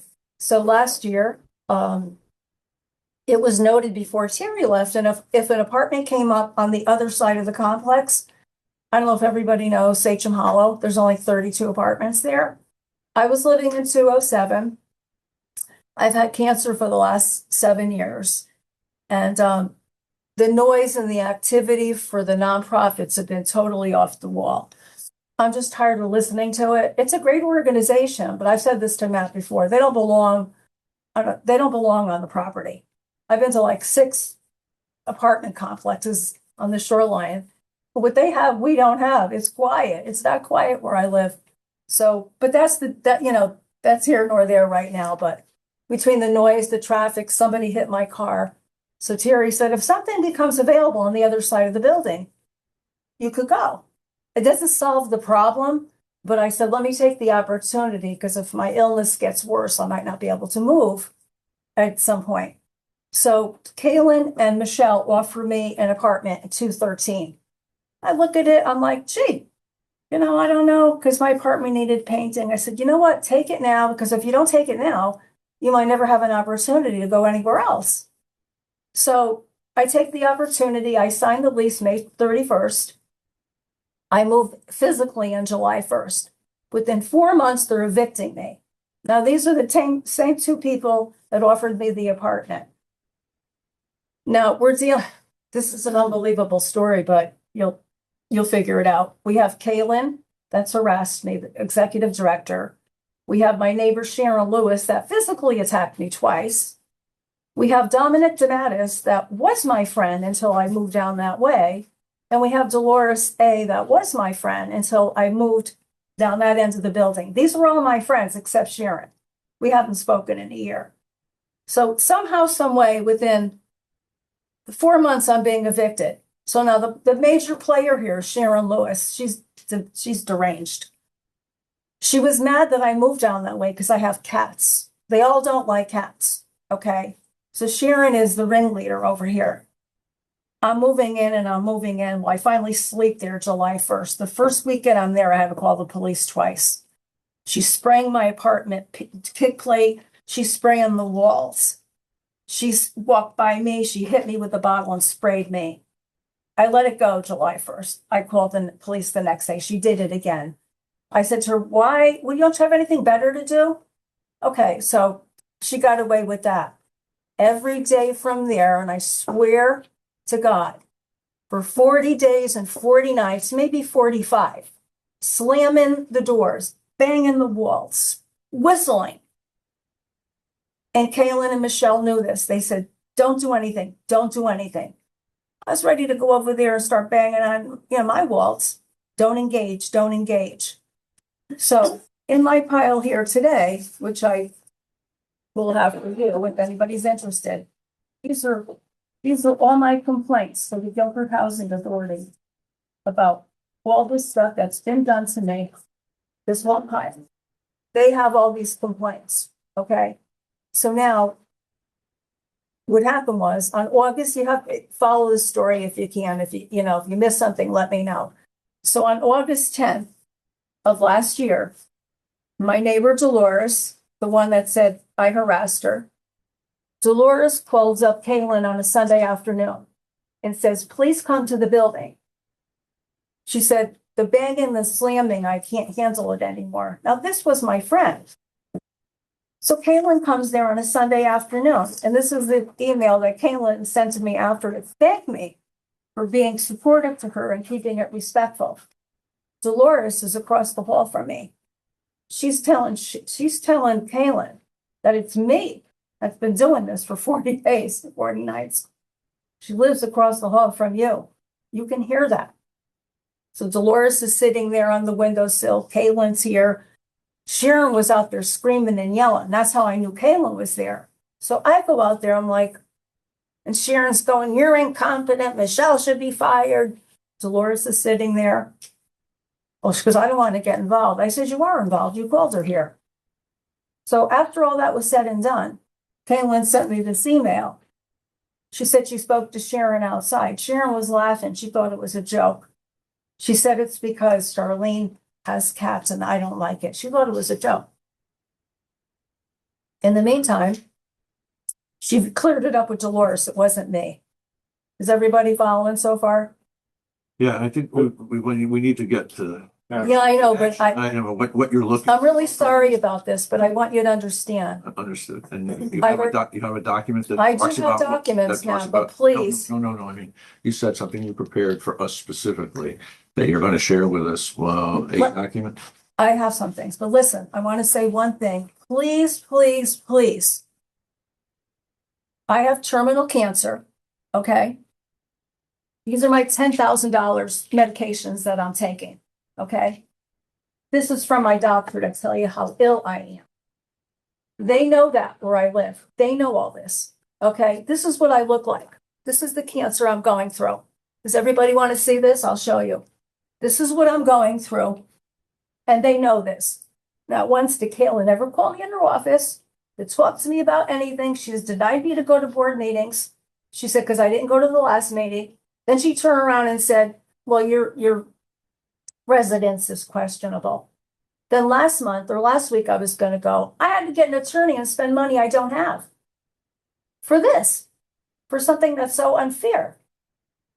So I don't know what I was saying. I forgot. I'm sorry. So they know I'm sick. They know what I'm going through. Okay. I already went to court once. I can't, I don't, this is not good for my health. Okay. This is really not good for my health. So with that being said, I have to go back to court March 3rd. I need your support. From what I understand, the Board of Selectmen is you guys here, right? Now, the Board of Selectmen, you hired, we talked about this. You hired the people I that are. kept correcting you that we appoint, I know, but I know, but it's quite different. You know, we. I know, but you know what I'm saying. So just ignore that word because it's something I just say automatically, but just ignore it because I know what you mean. And you're right. It's just something I say higher. So the Board of Selectmen appoints the Board of Directors at Sachem Hollow. Am I correct? Correct. All three of our. Right. I'm using Sachem Hollow because that's where I live. Okay. So you hire those people that are on that board. Now, if I go to that board, I'm telling you now, Matt, they'll never let me tell my story. They never let me tell my story. And I can't do that. I need someone to listen. I need someone to help me. And I need someone to protect me because the Board of Directors is supposed to be protecting the residents, right? I'm not going to get that if I go to a meeting. Gloria's going to turn the timer on. Just walked in, so. That's all right. I'm talking about the Board of Directors over at Sachem Hollow. Can I give this note to you? What's that? Just pass this to you.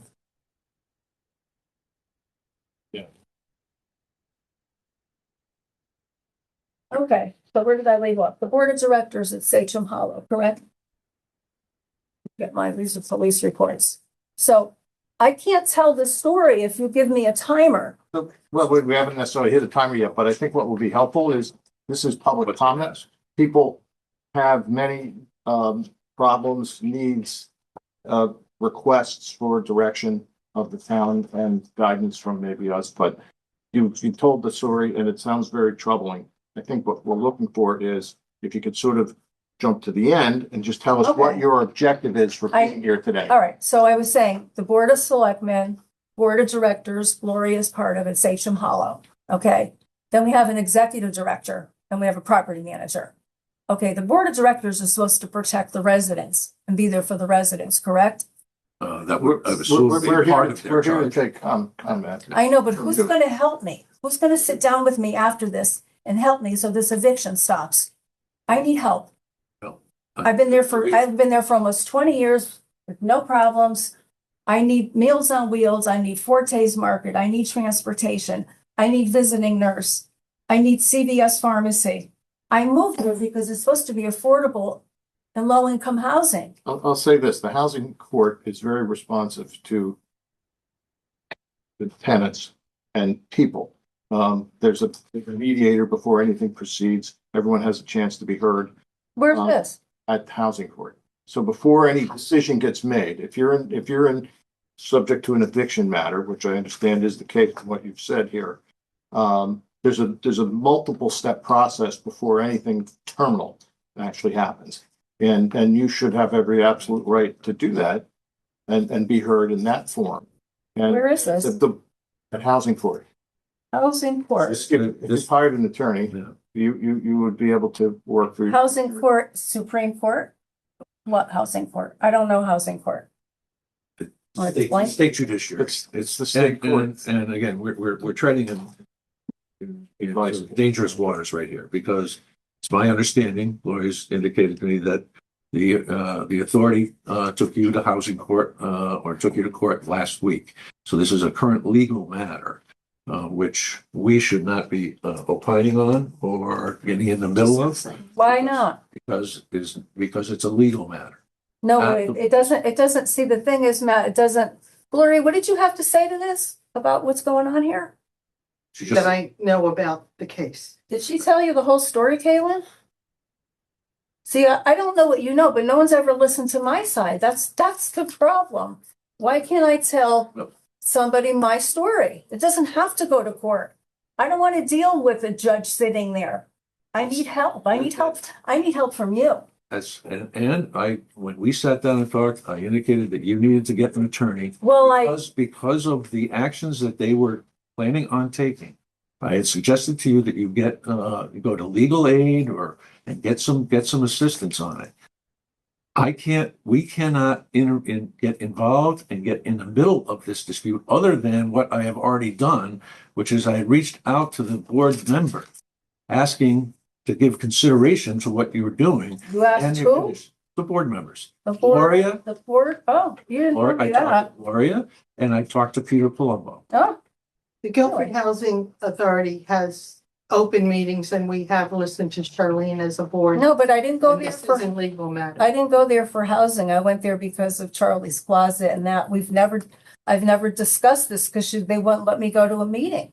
They denied me to go to a meeting. They said my residency is questionable. I didn't go to the last meeting. They were going to allow me to go to the other meeting. You were on the agenda for the last meeting, but you did not show up. What did that cause? Did that cause anybody a problem, Gloria? That I didn't go because I'm sick and I have cancer and I couldn't get up to go. Was it that much of a problem? Those are the procedures. That is your way to help. But I can't, Discuss that with you on the phone. I told her the last time wasn't going to be able to make it. But the point of the whole thing is I did my homework here. Okay? So the Board of Selectmen can intervene. You can intervene because you guys here, not hire, I'm going to say, well, whatever, appoint. You appointed the Board of Directors, right? State statutes are very clear, Charlene. We've talked about this. The board has no authority over the operation of the three facilities known as the Guilford Housing Authority. But you're the Board of Selectmen, correct? We by statute can appoint the members to serve on the committee, on the commission, but we cannot insert ourselves. That is dictated by the state statutes. But you, This isn't this, legal matter. but you, I say hire, but you know that's the word. So you put the people in position for the Board of Directors, right? Yes. Okay. We Now, nominate and appoint them. you heard their story, right, about me? I have not heard the full story. I've not asked them. Yeah, but you're for just saying, their side. hold on, go this and that. Well, how come I can't tell anybody my story? Charlene. You just did. You could come and talk to me downstairs about this again. I mean, But no one to we listen all to me, Gloria. If you want to come with me downstairs, we could. I mean, I talk need again. help. I can't afford to be evicted. I have nowhere to go. I moved here because it Like I was, said, it is a legal matter now. well, it doesn't have to be because I could fire my attorney and you could help me. No, it's a legal matter now. Doesn't have to be. It could be pulled out of court because you could stop Kaylin from evicting But me. if you want, you could come downstairs with me now and we Well, can talk. These are some things I want you, it sounds like you don't want to help, so That's not the case. it is the It's case not the now. case. Everyone here has empathy and sympathy for what you're. I don't know about that. I'm telling you, Treat me like I was your daughter. What would you tell your daughter, Matt? we had the same conversation. I would have told my daughter. I know, but I got "You need to no, get legal representation. I got nowhere after we spoke, Matt. I didn't Well- know there's a board of selectmen that oversees the board of directors because, We don't. That's not the case. but you The point hired. is the independence of these boards is really important. Well, how come no one gives me the time to speak? Gloria's telling you that. Gloria, if I went to the Been meeting, I invited would to a never be board able to meeting. speak. Yes, the first, yes, you. I've never been there for this issue. Okay, why don't you come down with me and we'll discuss it further? This is very disturbing. I thought I came here today to get help from my town. And my town's saying because I have a legal case now, oh, we don't want any part of it, when you actually could make a stand here. Talk to the board of directors. She knows what's going on with the executive director.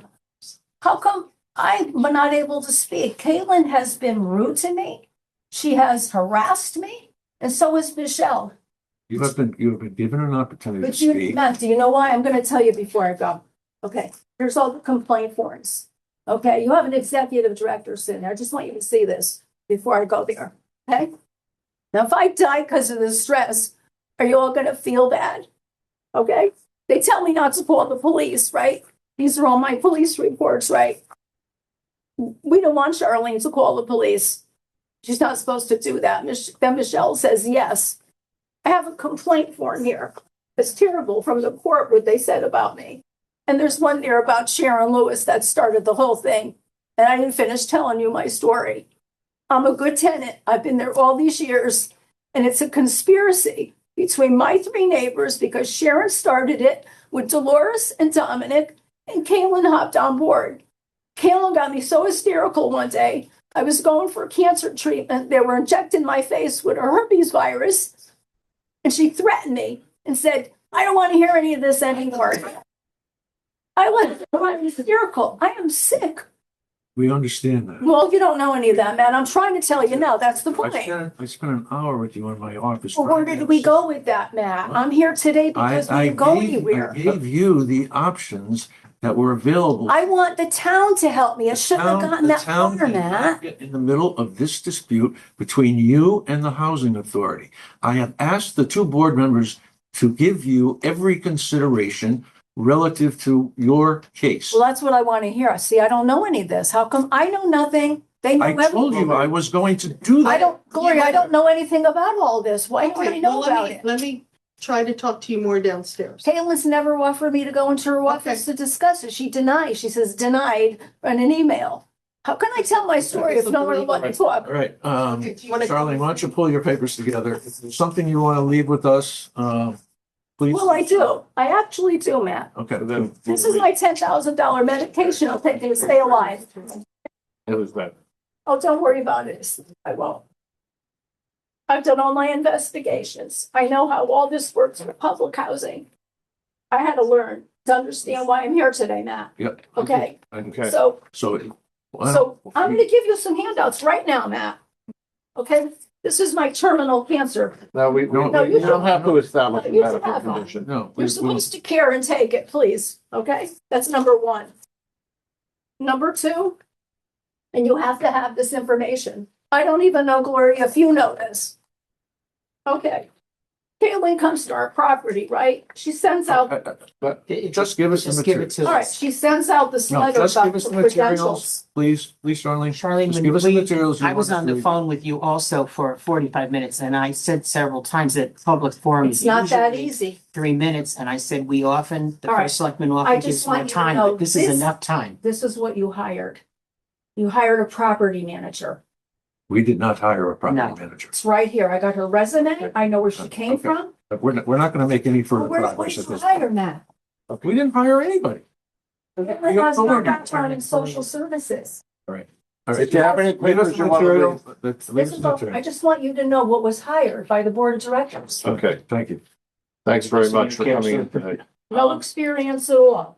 She has no associate's degree. She has no business being there. She has no social service background. She doesn't know how to deal with elderly people. This is a low housing income elderly complex. She's treating it like she's this high-end complex that she worked at when she was in Virginia. and a small complex in East Haven. She has no background, that's why she doesn't know how to deal with us. All right. She's treating me like I paid for some high-rise apartment. Right. Well, I just want you to know, that's what you have sitting in your office, someone making decisions about my future that hasn't even been there a year with no background. Mrs. Wasecchio, I'm obviously limited in what I can do, but I haven't heard your story, so if you wanted to contact me, you could. Thank you I very much. can at least listen. And what could you do? I don't know, Everybody knows everything our about selectmen what's going on knows with me. what's Why proper is and that? I don't what is know what's allowed. going on. Something's wrong with this picture. I don't want to leave Sachem Hollow. Don't let me be evicted. Please, I have nowhere to go. I'm sick and I don't want to sleep over this anymore. I've got a terminal cancer I deal with. I don't need this. And I wasn't able to tell my story. if you've been able to tell your story here. No, Matt, you just Quite heard well. part of it today. You don't know any of this stuff. You don't. We didn't talk about it. I'm sick over this and I don't need this. It's not fair. You're supposed to support me. Yeah. The board of directors is supposed to support me. You're supposed to look out for me. There's a few more things, Mr. Wasecchio. Himself. Thanks, Steph. So, Take it. Pity. Can you believe this, Steph?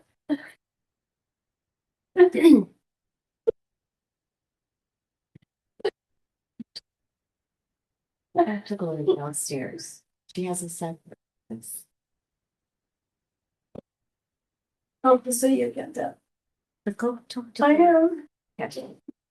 The board's supposed to protect me. I'm a resident. And to believe it or not, the board of directors could be recorded to HUD, which is in Hartford, the urban, that's who they oversee. I already did all my homework. I know who could do what if he wanted to help. Forget about my attorney, he could be fired.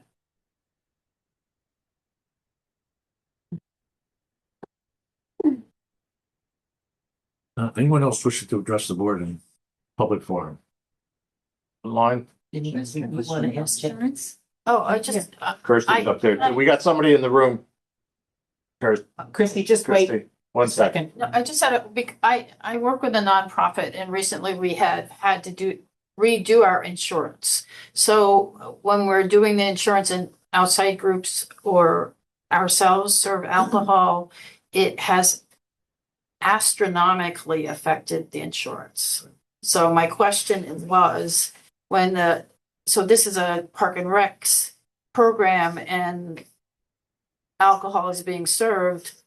What happens with liability and the insurance? It's just a practical Yeah, question. we're covered for liability insurance with Kerma, which is the captive insurance company owned by CCM, which is the Connecticut Conference of Municipalities. They will cover us. So has that increased because we're having alcohol on the green? I don't know that there's a direct correlation, but they are fully aware that we do that, and it's part of the risk analysis that they perform. It's limited in the number of times that we actually have exposure, but we are constantly working with them every year to let them know what we're doing.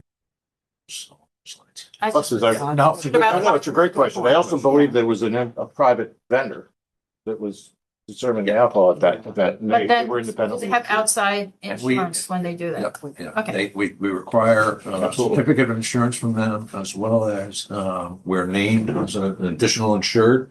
And what's the third? There's one other category that I can't remember. It'll come to me. I just was curious, just because we encountered that this year in an outside nonprofit. Thank you very much. Thank you. I had something. Christie, you're muted. Okay, here I am. Christy Rubenduns, 221 Fitchill Road, North Guilford. This recent snowstorm has brought to light some problems that I personally and my neighbors are personally encountering on a right of way. I don't know if this fits in with the road subdivision changes on roads and so forth, because I haven't studied it prior to this, but I just want to bring this to light as a public problem for some of the residents. We are not, this right of way has 6 homes on it. It's not being plowed by the town because it's a right of way. We're told it's our responsibility. And the reason the town doesn't want to have anything to do with it, as I understand it, through one of the neighbors who spoke with Janice, that it's not wide enough for fire engines and other emergency vehicles to get down. And this week we've had, I think, 2 deliveries of oil to different houses where the oil trucks couldn't get down. So I'm a little concerned that we have people living on right of ways that might be not passable by town standards. And I don't know that when I look at the regs to see what we might be able to do to help change that situation. I don't think this right of way could, for instance, be expanded to reach a 50-foot wide passageway, and have all the underlayments and the water runoffs and so forth, as if you were putting in a new road with a new development. So I would like there to be some ability for the town to kind of review the right-of-way requirements or restrictions to become serviced by town vehicles, plowing and emergency vehicles and so forth. I just don't know, but we've solved our problem for the moment, but it's not I don't think a good long-term solution. Christie, thank you. Can you let me know what street you guys live on? Sure, it's Fitchill Road, and it's when you get to the top of the hill, it's a right of way that used to be owned by the Fowler family up in North Guilford. Our house is on it from 1959, 1960. Now there are 6 houses altogether. I kind of feel that if zoning is going to permit construction on these inner lots, and we have to, which I think is an ownership right to be able to sell their land and put up what they want on it to a degree. But the road ordinances have clearly, been so modernized. I think that there are more citizens like this little neighborhood. And I've talked with some other people on right-of-ways in town, where they're experiencing similar problems with getting service. And for safety and emergency reasons, I think we just need to be somehow find a way to include us in the plowing during the bad weather. A quick question, Christie. Your right of way, as you're calling it, is that an easement that that is deeded to all of you on that road? And you said Fitch Hill Road, but then your street address is Fitch Hill Road? My street address is Fitch Hill Road, yes. All of ours is Fitch Hill Road. Okay. So I don't know if you know the road, but when you... I don't. Okay. I don't. Then I won't explain it. All But right, I will. Janice is online here. I'll work with her offline, and I'll have a further conversation with you directly. Okay. Because Fitch Hill Road is listed as an A1 town road, which is entitled to all of the benefits of a town road, which normally includes plowing, and repair, of the roadway itself. So, I'm missing something here, but I'll work with Janice and also follow up with you. Okay, I appreciate that. Thank you. You got it, Christine. Okay. Anybody else? Okay, hearing none. Should we move on to budget stuff? Can I get a health break? Can we take Can I a get vote for sure? 5 minutes? Absolutely. Yeah, that's a good idea. Here we go. All right. MJ, where are we? What's going on? All right, so I just want to We're remind the gonna talk board, Friday. yeah. So I'm reminding the board that we actually have three motions today. One is really moot point, but we need to approve the 5-year capital plan as a whole. That's one thing. We need to approve the budget moving forward, and we typically approve any bonding authorizations. Now, we don't have, as far as I know, we're not, the school will have one, but This is on not the the town year side. for us, right? This is our Every off other year, so that would typically be the third vote that we take today. So, Okay. so just remind, so what I've provided, today, the top sheet is all the revisions we've made at the last couple of meetings. The ones in yellow were specifically done. There are a couple in purple that we kind of said, it had potential for future. So that's where we are. I'm at 6.75% overall with the Board of Ed, 6.16% for the town, including debt and capital. Just the second form is the revenue budget where it stands at the moment. We are at before taxes, 12.28% over last year's or the current year's budget.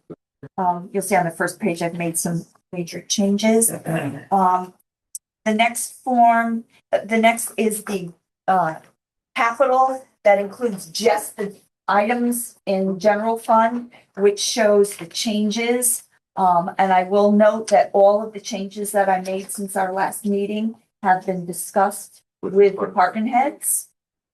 And the very last item is the overall 5-year capital plan, which shows all of the types of funding, not just general funds. So it has the bonding items we've recommended get moved to committed funds, the undesignated fund, the fund balances, the general fund being the largest number of items, and then other things that are either grants or some other funding within our again. So that's the overall 5-year plan, and we approve that because the state uses that to determine, to help determine our grants and stuff like that. And we do provide that to the rating agencies as well. So those are the documents I have before you. I guess I will just leave it up to the board. Where would you like to start? Capital. Yeah, that's good. We want to do the 5-year capital plan? Well, we should do the general fund Capital. because that affects the overall 5-year. Because I have moved items into Years. FY 28. Or I've made recommended. I want to assume that those are final changes. Is it anything removed entirely or just pushed out what fundings? There was one item removed entirely, something in the police department, I believe. Goodness. Is that the stationary license plate reader was moved to No. another year? No, let me see if I can. It's a revised request for uplift, she said. Correct. Is that what it So, was? and yeah, well, that's not, Oh, that's not the one. The revised request is because we found we have some money left over in their current year request that they are going to purchase some of the uplift items in this year. We were able to reduce last year. Works. There it is. Yep, there it is. got it from last week. The office vehicle from Public Works, they were able to get something, to replace that, through that place where they. Oh, there it is. Okay.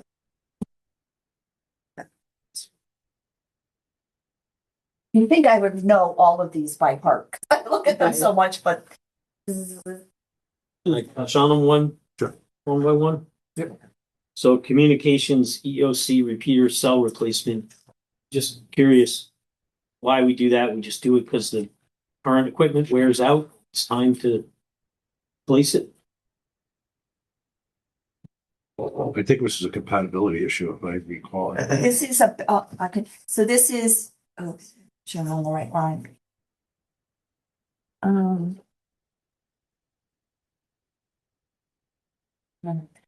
So that is, yeah, it's a replacement. Yeah, that's all I know. Sorry, I don't have any other information. Just a All right. usual change of cell phone service, the repeaters. Okay, and then engineering sidewalk repair.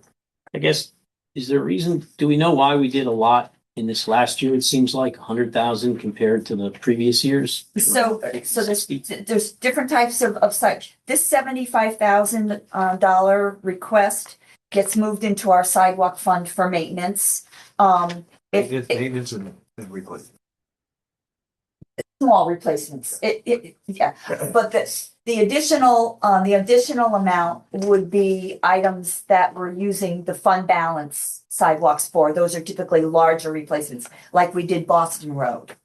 I'm just giving that as an example. That's not what that is. You know, when we replace all the sidewalks on Boston Road, that's a larger capital item that we are using fund balance for. This 75 is just for general maintenance, small changes, just throughout So you're town. saying this last budget year that's running about 100,000. It's because we've took approached, some money out of fund balance. we'll be using there's a committed fund balance for sidewalks. And so that's where that money will be coming from. But this $75, if approved, comes right out of there, goes right into a different fund. It's an automatic transfer from our general fund into the other fund. And then Janice manages her maintenance with that money. And some of that sidewalk repair also includes ADA compliance. Okay. Yeah, of course. So I wanted to, I don't know if this maybe make an observation, but it seems like we could put in an amount that we kind of want to spend and just try to stick to that, and that there's flexibility there. We could just say, hey, we're going to try and limit new sidewalks and repairs to 50,000 like we did 2 years back. You can do that with this line item. Janice is finding that pricing is higher. So the 50,000 you gave her Doesn't go as far. I can let Janice speak for herself, but. Yeah, I could. So yeah, prices have gone up, and just to note too, we have to go out to bid again. So our contract ends in May, and we're expecting prices to increase again for the cost of construction. So we're trying to not only, get the work done that's identified in our ADA transition plan, address trip and fall complaints for repairs, but also manage the fact that the cost of these repairs is going up.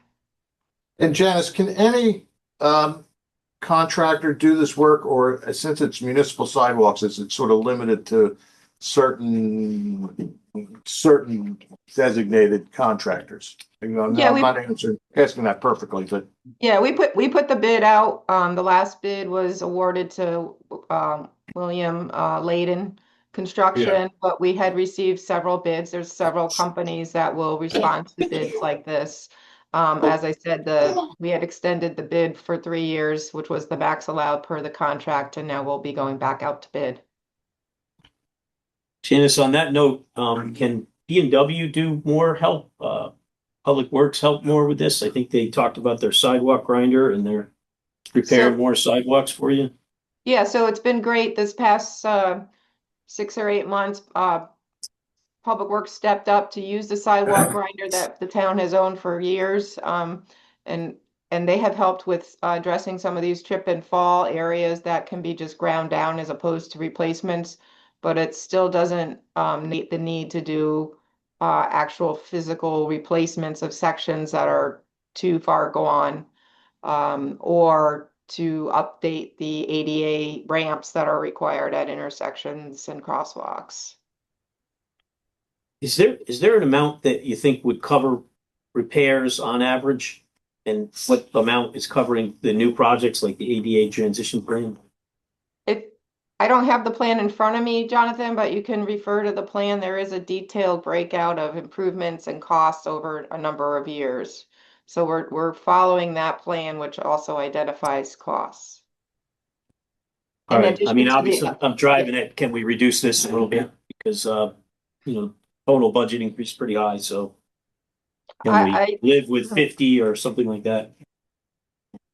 I put the request in to try and keep up with what our, plan says. I don't even think we're budgeting to the amount the plan identified. I don't have it in front of me, so I don't want to say that 100%, but, and we do get a lot of complaints, for areas that need repair. And then there are some areas where we do some small fill-ins to make, connections that are lacking for the sidewalk network. So that's what we use these funds for. General comment if I could.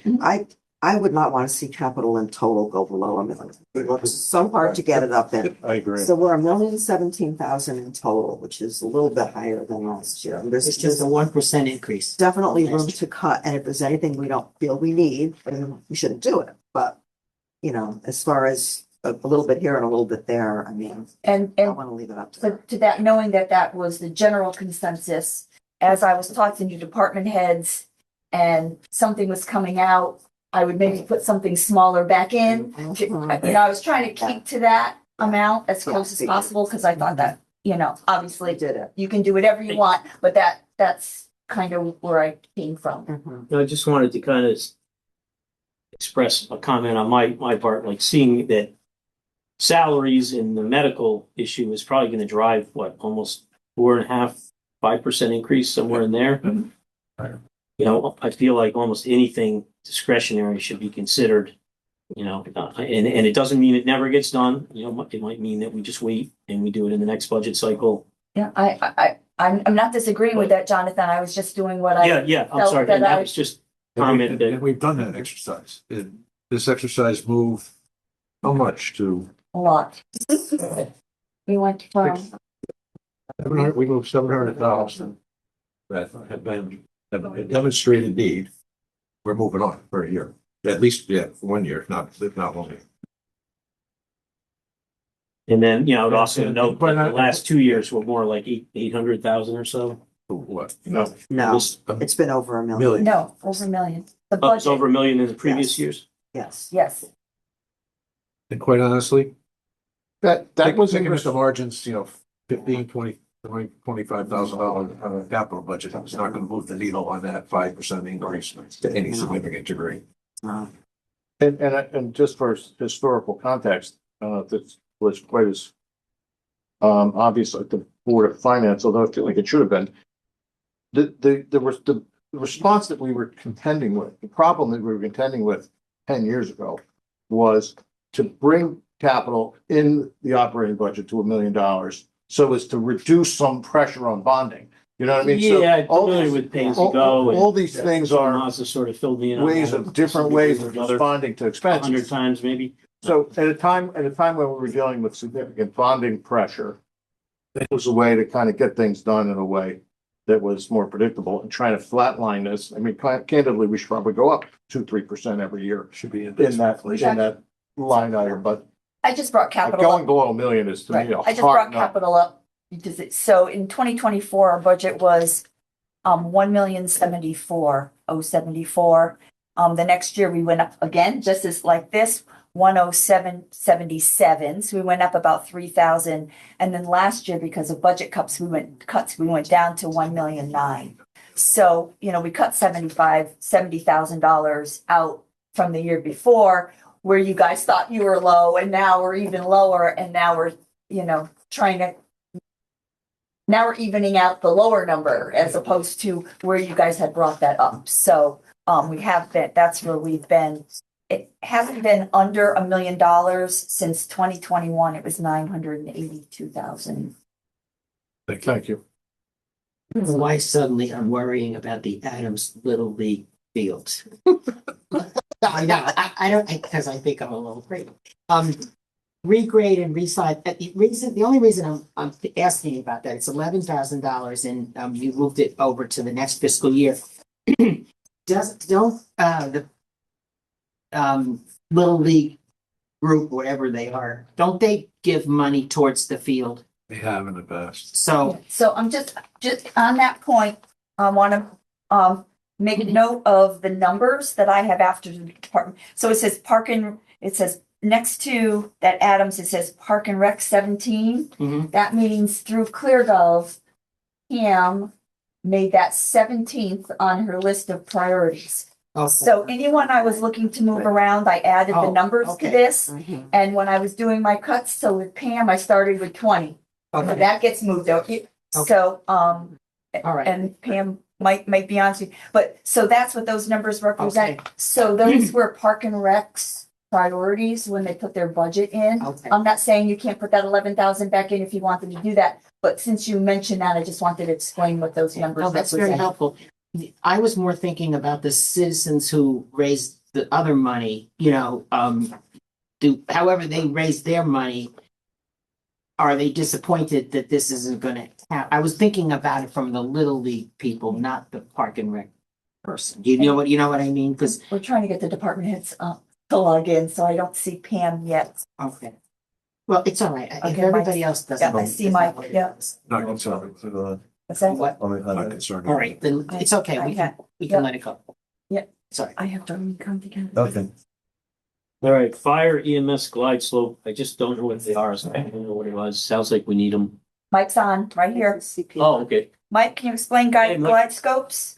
Sure. Glide scopes are the intubation devices. So it's like the video camera that we use to for intubation. So those are end of service life. So we need to replace them as a higher priority. So that's if somebody goes into like a cardiac arrest or any type of breathing, or we have to intubate and our paramedics have to put the tube down their throat. That's I say a critical piece of equipment for EMS. Okay, gotcha. Next item, I'm glad you're on, Mike.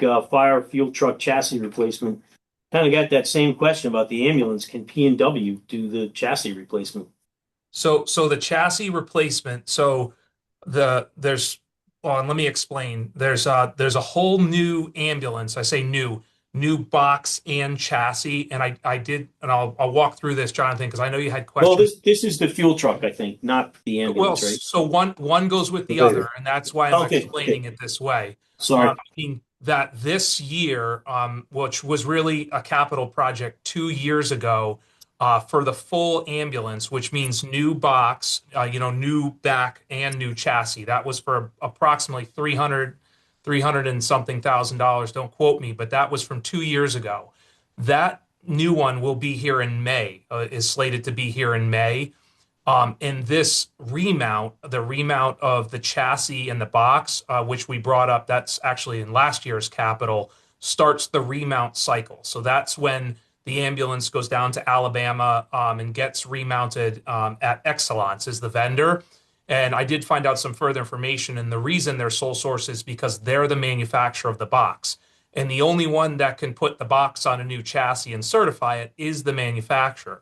So what happens is when we bring the old chassis down there that has, let's just say 200,000 miles on it, and then they take the box off of that and they put the new chassis underneath it. And that's in last year's capital for approximately 250,000, 170 for the actual remount itself.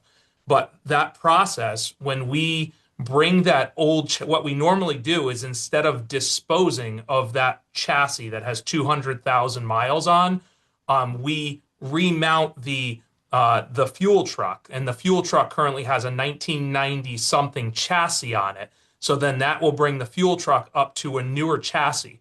Because that fuel truck is not a frontline vehicle, it only gets used when, it gets used every year throughout the year to fuel the boat or fuel the trucks when they're at off-site at a large scale, like we were in Brantford or other places, and even in Guilford for large-scale emergencies. that fuel truck's a vital piece of not a primary response vehicle, but the chassis is just as important in terms of upgrading the chassis underneath it and upfitting it. So normally they go hand in hand. Like when we do the ambulance remount and we're going to move that chassis over to the fuel truck, I guess where you were going with the question is, can Public Works do the remount of the fuel truck? Is that we'd still need the actual body pieces themselves to that. So that's what that is in the capital for us, for the fuel truck. Okay, yeah, that was a question. I was wondering if they could do that. I can ask Dave Castro and see if that's something that they'd be willing to do to save some money.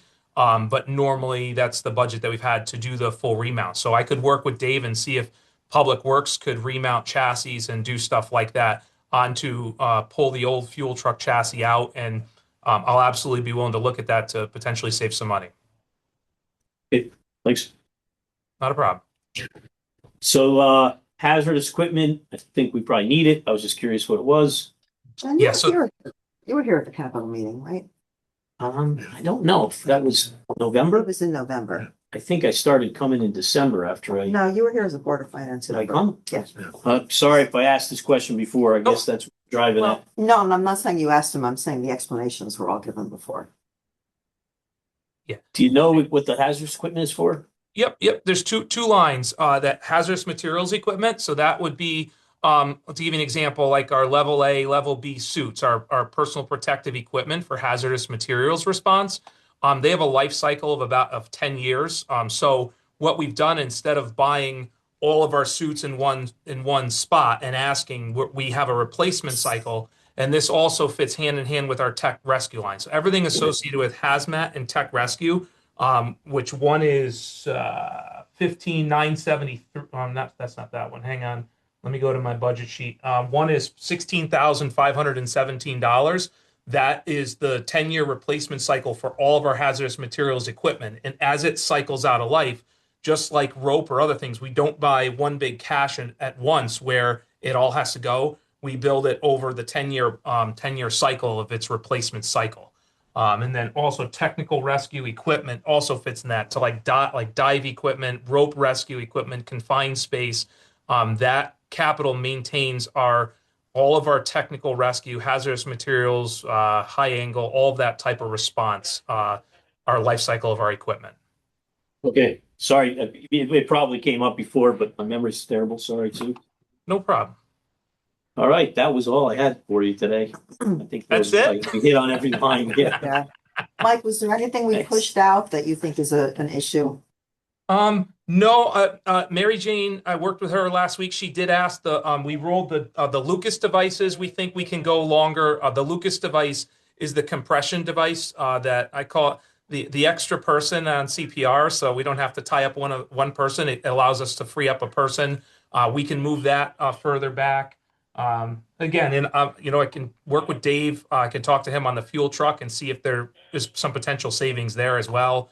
But other than that, I've willing to do what we can to make it work.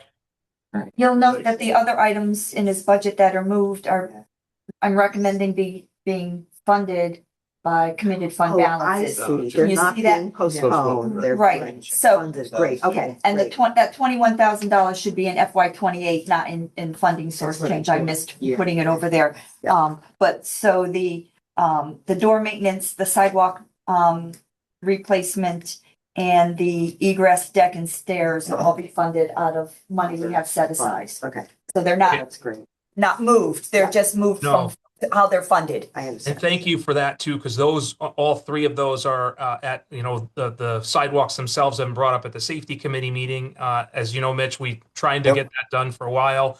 The doors are barely intact, and that deck is our second means of egress for the two firefighters on duty at the North Station. So we appreciate that as recognized as priority.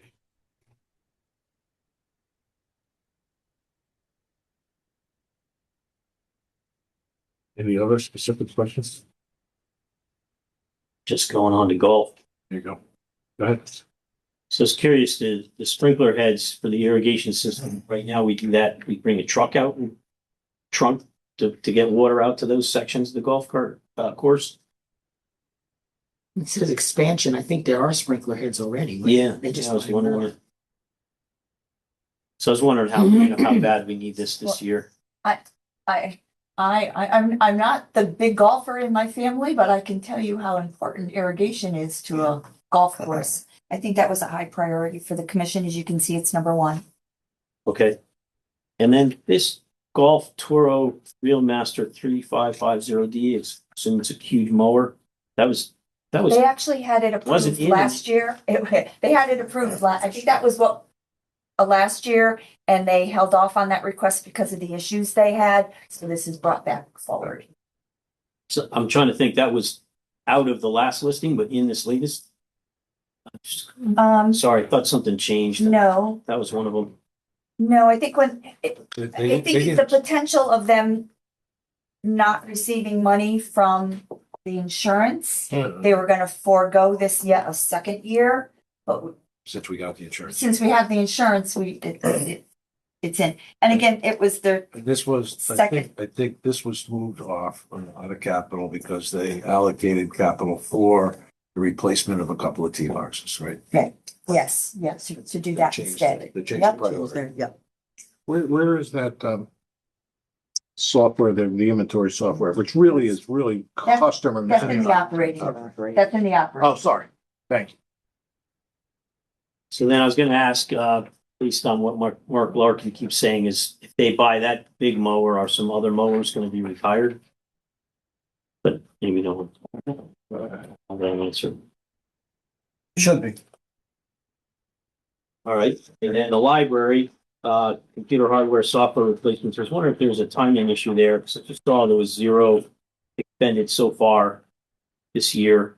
I kind of just looked at this description and thought it was the replacement of computers and peripherals. And I'm trying It's really just timing. They typically, They're on a rotational basis, so they isn't never buy 100 new computers all at once. Every year, someone purchase. It's through Lions, so it's whenever they can get it ordered and have the technicians come in and put them in. That's my guess. I have an answer on the Real Master. The new Real Master mower will replace an old mower to cut the tee boxes that is more than 20 years old. Okay, that's perfect.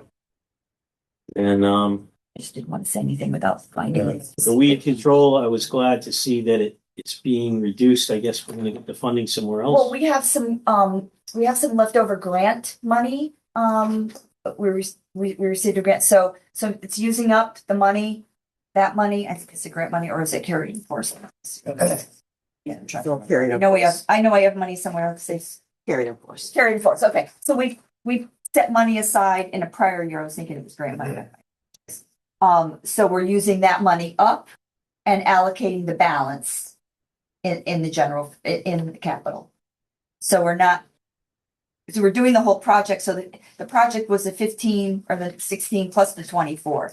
The 24 is left over, carried in force, and the 15 is being allocated. You should see that in your spreadsheet, the two numbers. First item under natural resources. Anything in red, obviously, you probably figured it out, is things I've moved, changed. I even though that's moved, I have a question about the storage building. Where was that proposed to be? Do we know? The stump? Yeah, it's up in that area. Yeah, and that.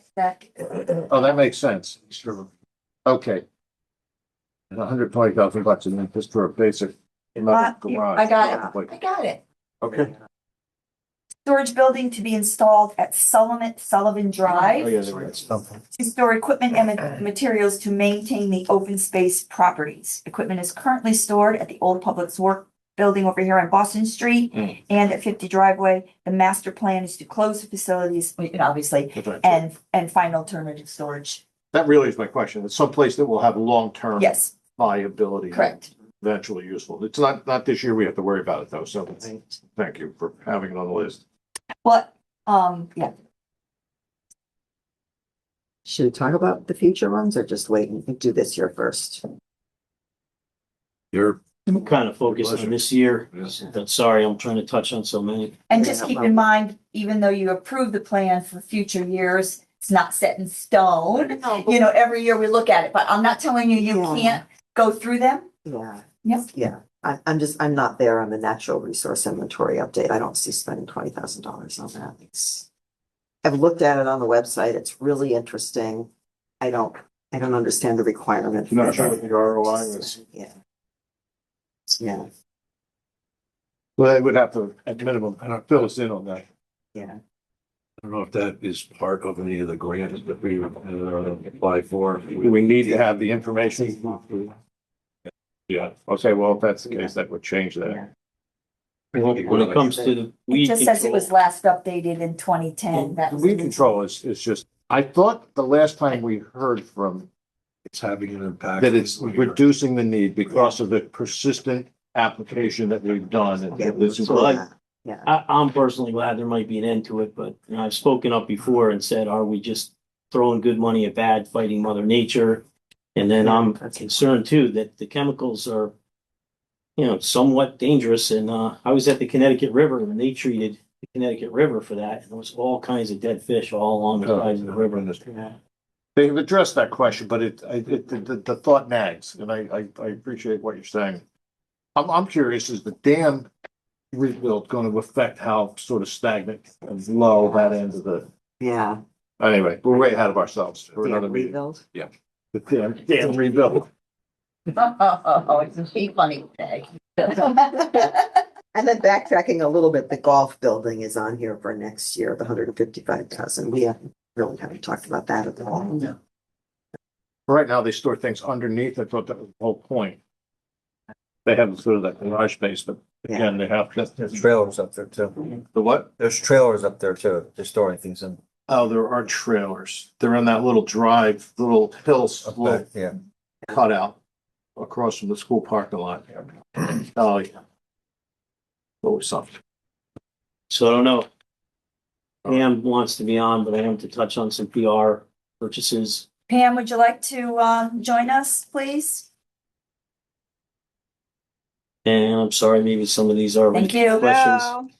Hey, Pam, I'm trying to learn a little more about the Capitol, and I apologize, I may have asked some of these questions before. And again, I'll just remind you that we did move things based on their priorities. And Okay. Pam and I did discuss them and she blessed this before we went forward. I wanted to ask a quick question about the aerator.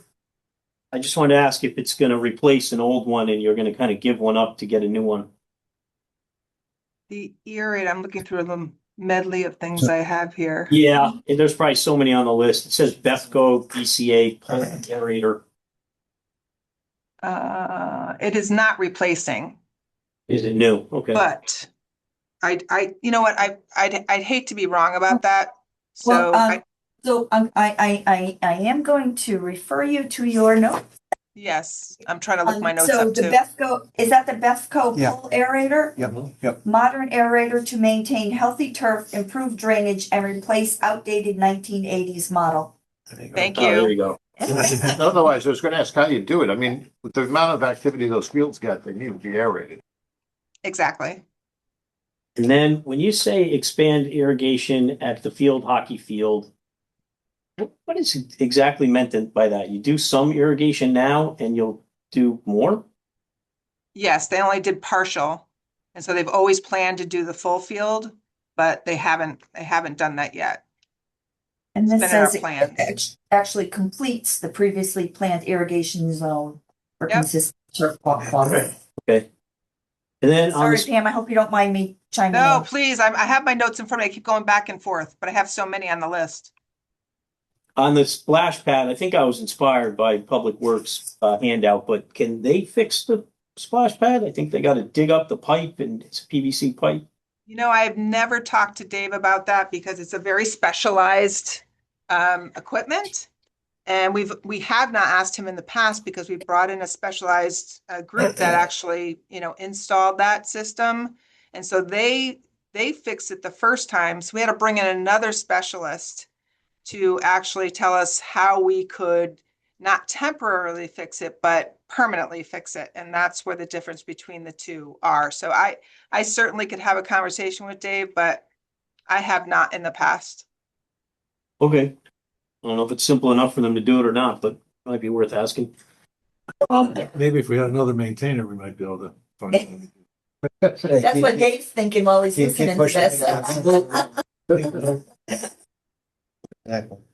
So the herbicide spray unit, I assume that's replacing an old one too? Look at my herbicide. No.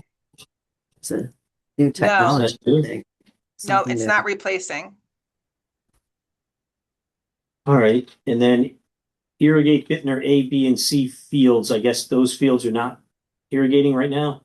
They're not currently, and we would Okay. like them to be. Yes, those fields have gotten more and more use over the years.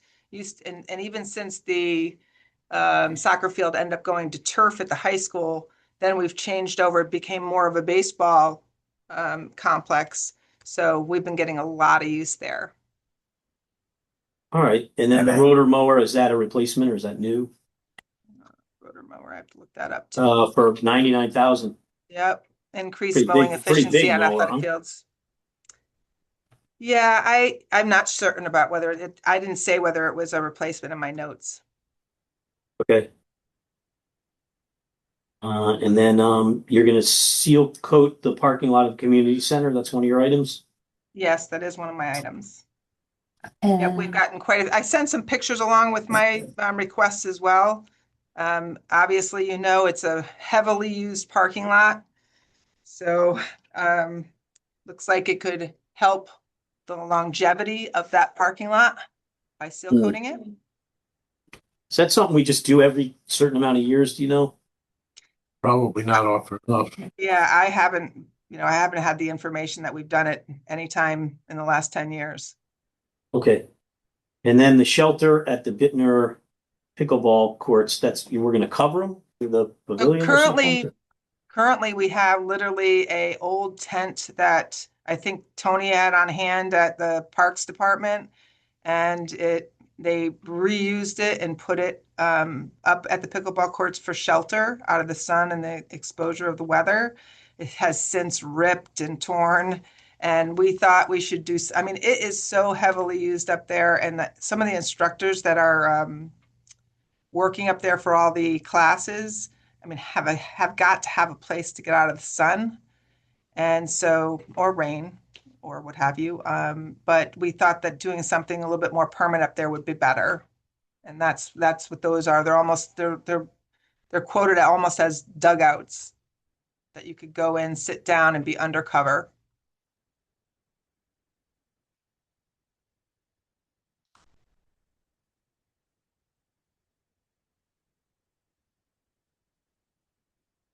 I've lost. Can you hear me still? I don't see. I think we lost the board. I don't know. Yeah, I don't see them anymore. I heard you, Pam. Okay. All of a sudden I look up and I'm like, I don't think they did though. I'm not sure. I think they just muted and shut off their video. There you go. there they are. Oh. And now they're not. Oh, now they are. The conference room is muted.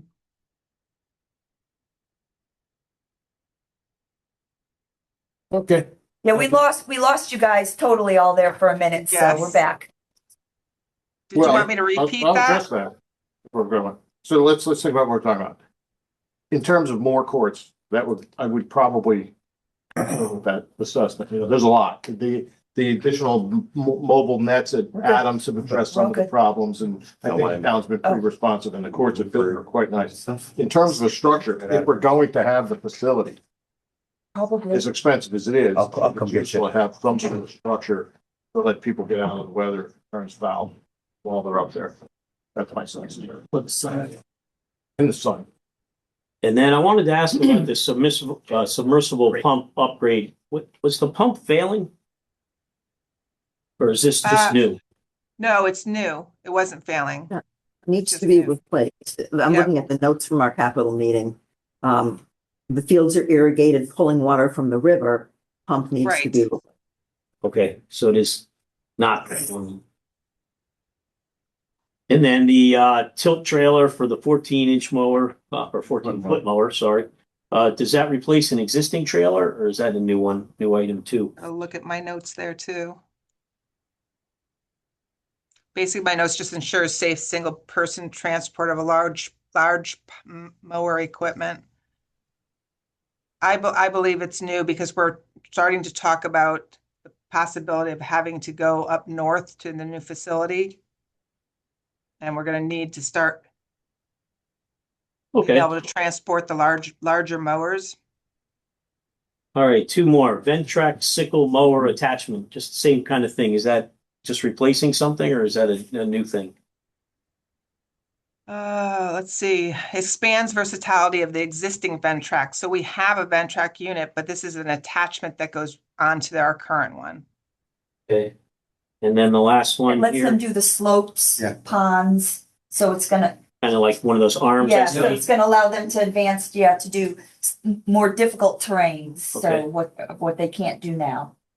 And then a well water system at Nut Plains Park. I assume that's a new. That's what the letter, yeah. new Yes, undertaking. yep, that's new, and I'm trying to look at, so that was in communications with the new community community garden that's being built there, and also when we started talking about it, we have the dog park and we have the lacrosse field. So we thought if we're going to bring in water to the community gardens, why not be able to give water to participants there that are at the dog park, the dogs, the athletic field.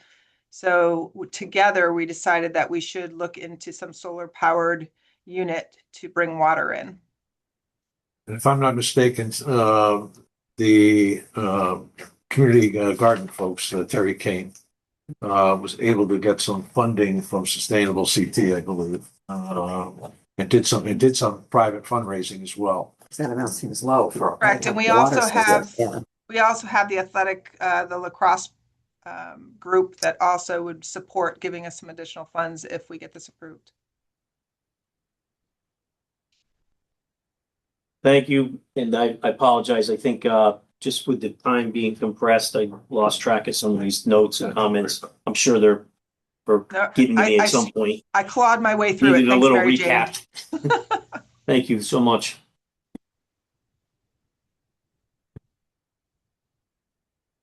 All right, that's all I had for Parks and Recreation.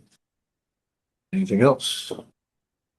With the police administrative vehicle, that's going to replace an existing vehicle, right? The Chief Massey is on, Chris, thank you. Hey. Yes, that's Chief to Massey. replace a vehicle. Okay, that's all I needed to know.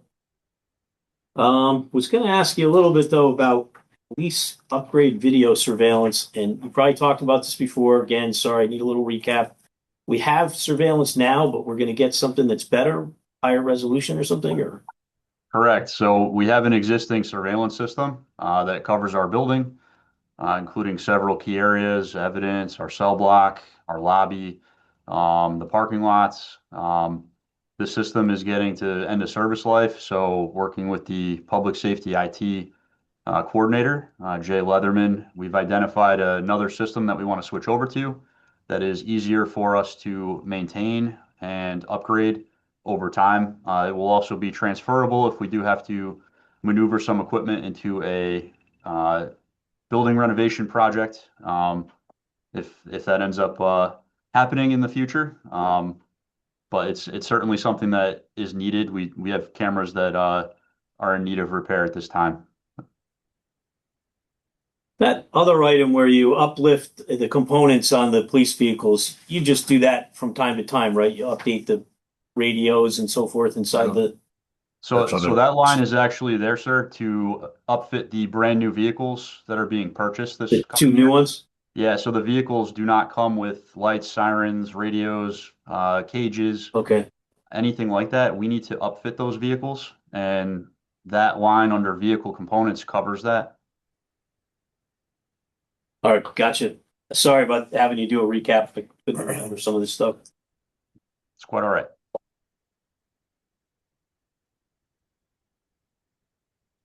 All right. Next. What works? What works? Any comment? Any questions? And Dave is it.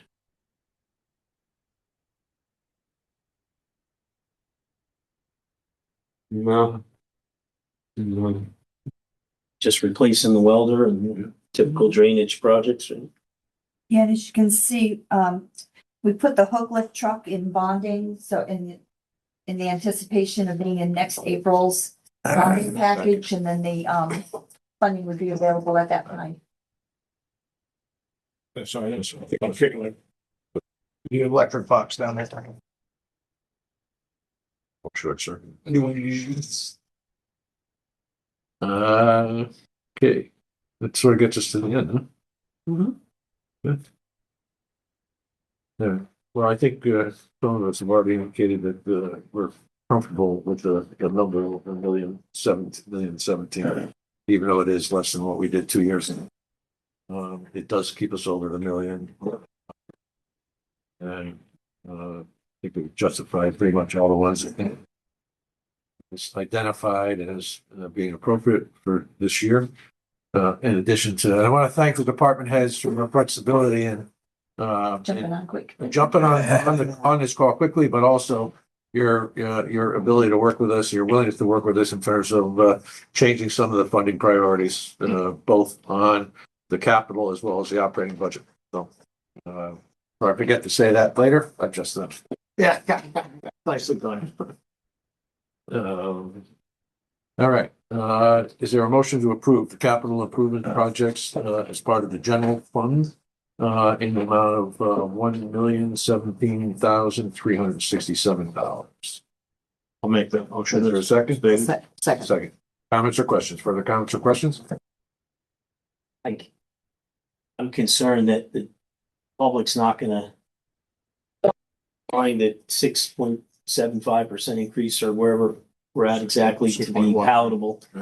And I know that some of this stuff is not as discretionary as we would like it to be. I mean, we want our police to have body armor and patrol cars and but you know, if this is a lucrative part of the budget where maybe we can get another percentage point down. The 6.1% though, when it comes, 6.1, sorry. or whatever you said. 1.3. 6, et cetera, when it comes to the actual budget vote, because of the, it's pretty good news about the grand list, it's not necessarily gonna be a 6.1 increase in our taxes. Still haven't heard from the Yeah. Board of Ed. But Right, they're not voting until depends on tonight. what, depends on what numbers people cherry pick. So we do have a total expenditure number that, so what it is that, yeah, but we know that there's offsetting, fire revenue and grand lists and all these things. So there's also going to be a mill rate increase number, which is gonna be a lot less than that. That's what I guess that's what I'm trying to. So, yeah, so it's what people focus on. You got that right They there. can focus on both. The optics matter. Yes, But I kind of, it's our job to refocus. I'm sorry. Oh, sorry. I get it. We gotta take a walk around. No, I got it. Don't worry. My fault. of course it floated that way. Just out of reach. Well, there you go. Sorry, Sue. No. I just think, I agree, our primary job is to make sure we're getting value. I think we're getting value for what we're approving. Department heads, it's to Matt's point, have worked super hard to focus that, those priorities. If there was anything that was unnecessary or appropriately deferrable, I'm all ears. And, I always see this as sort of a three-legged stool, right? We're trying to manage the impact on taxes, maintain services to the community, and at the same time, and this one gets lost a little bit, to be fair to our hardworking employees, department heads. And because at some point that becomes corrosive. If you get short-sighted in how you're treating people, you lose people, and then at some point services will begin to sort of drop off. And those 3 points are excellent, and I think there's a fourth point in trying to keep the whole infrastructure of the town not falling apart. I mean, I'm not saying it is. I don't think it is at all, but I mean, I remember when this capital thing was instituted in like 2013 or something or whatever, and it was a really good idea because we never did it like that before. The famous So- Wallingford dump trucks. That's right. That's right. And then we had a lot of catching up to do that became a greater cost, I think, than if we had been doing it in this. Mhm. Yeah. And we know we're starting out in the hole $975,000 by the decision that we made last year. So I think we can get comfortable that we're providing the best value and making the right long-term decisions and so on. And we just have our work to do to 977 that cost gets out of there. the medical transfer. So while I don't have as much issue with things we're replacing, definitely something that's 20 years old and so forth, I think maybe some of the new stuff should wait till for another budget year. The Board of Finance is going to be faced with this budget because medical is difficult issue as it has been for the last couple of years. They're going to wonder what's flexible. Yeah. And should we be ahead of that curve and say, hey, we're at a budget that's pretty close to the salary increases and that increase. We got so far ahead of the curve last year that we screwed ourselves. Yeah. Yeah. Well, I'm sorry, I shouldn't use that word. I'm very comfortable with this because this is not the final number anyway. We don't know what BOF is gonna cut before it even goes to the to the vote. Right. So the question on the table right now is voting on the capital piece. That's right, yes. So if you have things that you think should be postponed, what are they? Let's talk about your suggestions. So I'd probably just postpone everything that's new. Which is The well water system, the sickle mower attachment, 14-foot mower trailer. The pickleball courts, while I understand we've got good interest in pickleball in the town, I think it's sort of nice to have, probably wait. Have a shelter over pickleball courts. It's not over the courts. It's adjacent to the court. Sort of a waiting area. Oh, okay. And I also think I keep focusing on I'm just projecting. I haven't heard them say this, but I'd be interested. This is at the farthest point from the parking lot that you can get. It seems to me that having some storm protection is a good idea. People are playing in the summer, in the late in the evenings. I think having a structure of some kind is. I'm not saying it's not a nice feature of the pickleball players. I'm just saying that in this year, budget's a little tough and maybe a nice to have item could wait. One of the problems also that we're experiencing is because we moved so much yet last year, we're seeing those same things coming out again this year. It just kicks the can to next year. John, I appreciate your concern about the increase and whether or not we can get more out of it. I'm gonna go back to the concern that's been echoed several times here, that we still don't know what the Board of Finance is going to do. And last year, when you were sitting on the Board of Finance, it probably wasn't as much as you want, but it was a significant impact to us, particularly after we had done exactly what you're talking about. We came in with a skinny budget, and we deferred a lot of things. We did grant increases. Quite honestly, we had resources in there. We had a mechanic for public works. We had the permit technician. All right, those are all the things that went by the roadside or eliminated when the Board of Finance made a cut. So I would challenge you to think more like a Board of Selectmen representative than a Board of Finance representative. Mindful of your overarching concern for taxpayers, et cetera. We all share that with you. But strategically, I think we need to think strategically. There are demonstrated needs for everything that we've talked about here, right? And not only in the capital project, but for the most part in the operating budget as well. We could quibble a little bit with a couple of items probably, but I think we do ourselves a disservice by taking this below what it is currently at. And I'm really steadfast about maintaining at least $1 million in the operating capital report. You just mentioned a few minutes ago that Joe Mazza talked to you about that all the time, pay as you go. And it's prudent fiscal management. And when and Jay and I meet with the rating agencies in August, usually July or August, prior to getting a ratings review. They continue to talk about the financial management, prudent financial management, including things like capital in the operating budget. And in fact, they would prefer to see more. Those just comments. Can I make a small comment? Make sure I have this clear too. As I remember, the benefits of pay-as-you-go would be to avoid interest and just make the purchase right out of the general fund for smaller items and items with maybe lower useful lives. Right, well, some of the items that we have in the capital aren't bonded eligible anyway, so you got, that portion of it, but yes, it's to, Okay, yeah, and I don't deny there's that. We'd like to buy that, Pay we'd as like you to go. buy that public works truck for $115,000 in the general fund. I mean, it's just, say just 115, but it's not a $20 million fire, So we'd love to pay for that in our general fund, but because of these strategies of using capital as a way to lower our budget, I'm forced to move those into bonding, for future years. I'll pile on that point. Sorry, that's all. Go ahead. I'm always looking several years ahead, and we have some significant bonding exposure in the next 5 to 10 years. And not keeping this line item robust enough will create more pressure on bonding, which will create a different problem for a different board at some later date. So by solving half a percentage point or a quarter percentage point here and now, creating that same problem down the line. I think that's really important.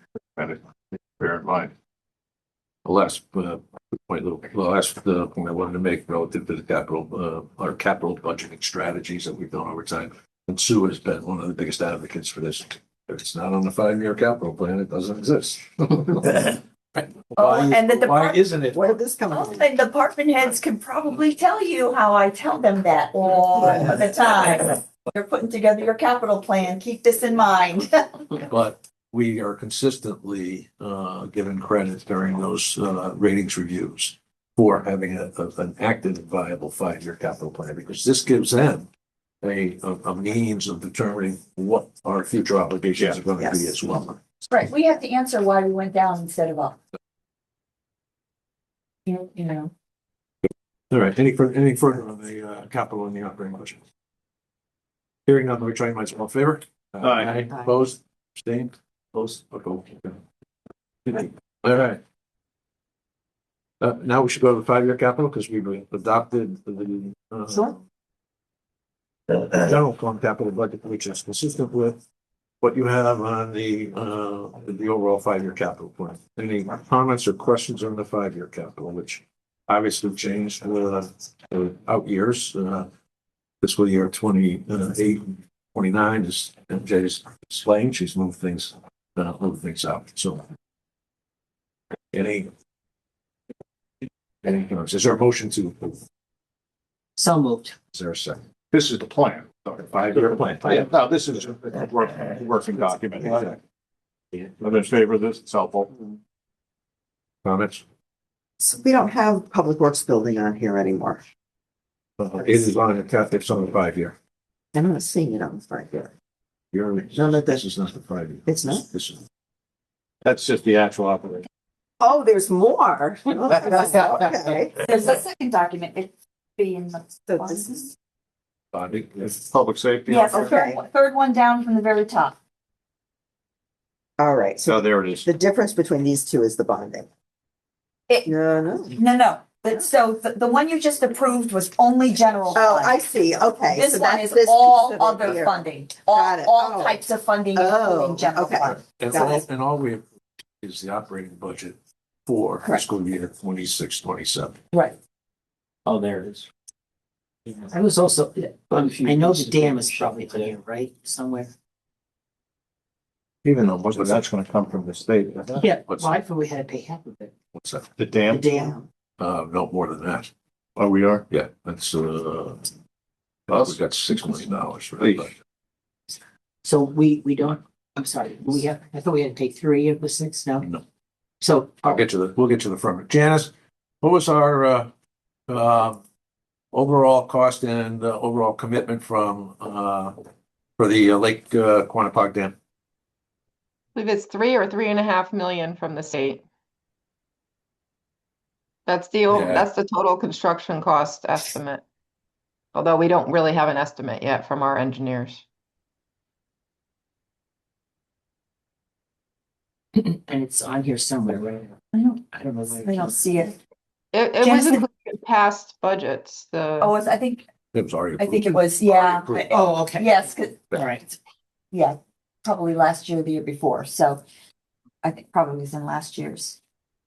So even though the project isn't completed, the authorization for it is already passed, Yes. so it's no longer Got it. on this plan. Okay. So So if that makes sense. the fiscal year 27 column Yep. in that first section, that's not fiscal year 27. So we're not. No. No, this is what was requested, right? I know, but we're not bonding this year. No. No, So that should be in future year. Yeah, it gets- sure, we can move all those forward, yep. Move us to 28. So are we,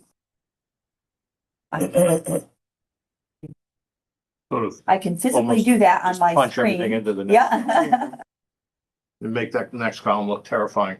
well, that's, yeah. It is, 55. $5 56, million.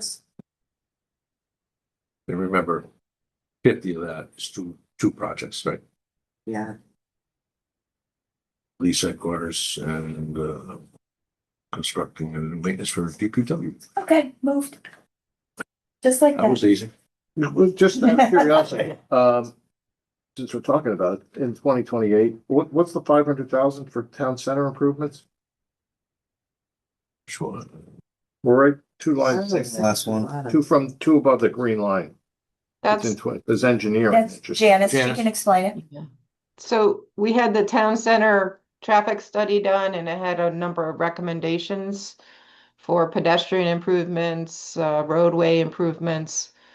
And since we have that plan, I wanted to include some funding for potential projects that are yet to be determined from priorities. So Jen, if I change that to read town center pedestrian and roadway improvements, is that what you would intend that to be used for? Yeah, I mean, it may, as a result, involve some streetscape changes too, because of the pedestrian improvements. So, I don't know if you want to just. Kind of, Well, pedestrian streetscape. instead of roadway, streetscape? Well, it'll include roadway improvements too, possibly. Just to make it a little transparent, thanks. I'm gonna change it to all three. Yeah. Town center pedestrians, Yeah. pedestrian, streetscape, and roadway improvements. That way, at least if we change the title, and I'll change it in ClearGov, it's helpful to Yep. see more information.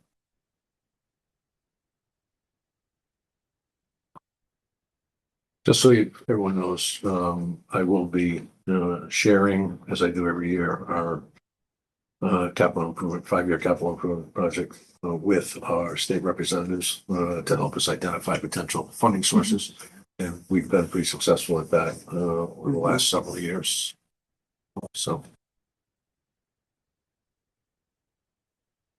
I, for one, have to give this some time that it probably deserves, and there's quite a few details I'm missing. and remember, this is just a It's not good actually- plan. We're not acting. If you approve this today, it has no bearing on any of these projects Yeah, moving it'll go forward, down other than the in ones in the general fund. Actual Right. Right.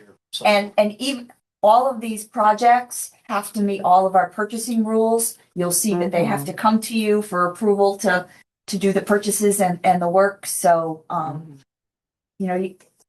as no bearing, if you don't think the public works facility needs to be done, it's just on the plan at It's a the future moment. decision. You're not approving it, it's just that it's on the plan. But is there a way to capture that in the documents so that we're not, the Board of Selectmen approved $75 million of funding next year, because that's what it's gonna look like. So is there a way that we can capture that either in our motion or in the chart itself? Like, there's just so much of it this year. It says request. It does, Well, but we're it- approving it- it, then we're approving But it. it's gonna be, So- it's a long-range plan, Uh-huh.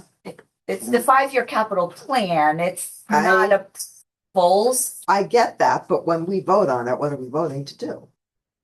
We're voting to do nothing but review it as it comes up each year. It's a good point. So can we, if we can capture that in the titling or the motion, I think I'm okay with that. Well, this the title has no other- bearing on what it's gonna be at the moment, it will be the 5-year capital improvement plan. So that's CIP. So, but you can change how that's titled, or you can put something in the motion, Well, open. how about this? What do you guys think of this? A separate column that says sometime in the next 5 years, we want to do these things and this is about what they're going to cost. I mean, just to really make it more of a placeholder than what this And are you document thinking appears those to large ones? represent. Yes.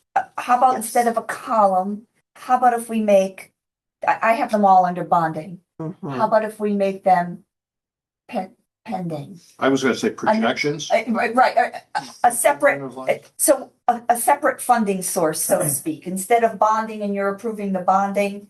You know, To be determined. and everything, but see, yeah. the issue I have, Sue, is every single thing on every single line item is to Still be cheap. determined. Every single line item. Right. You know what I mean? Yes, I do know what you mean. I mean, we can certainly move the big ones out to it, pending, those big ones, we could put in a different line item called something else. I have no problem with that. I'm just, You don't like a different column though, for placeholder items. They're more than that, but Why don't we just leave it as the requested projects instead of calling it the plan? Everything here is requested. yeah, it's the same thing in effect.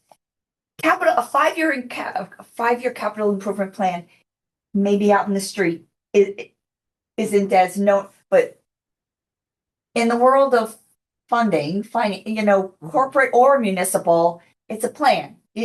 People know that's why you approve the general fund separately to say, okay, we've literally approved moving forward with these projects. What if we just changed it to the projected capital requests for the next 5 years, and then when we vote on the 2-year, then that's the 2-year. Well, for sure, that would be right.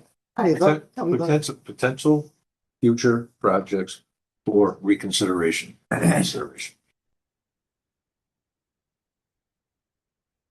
or can we vote to accept it rather than to approve it?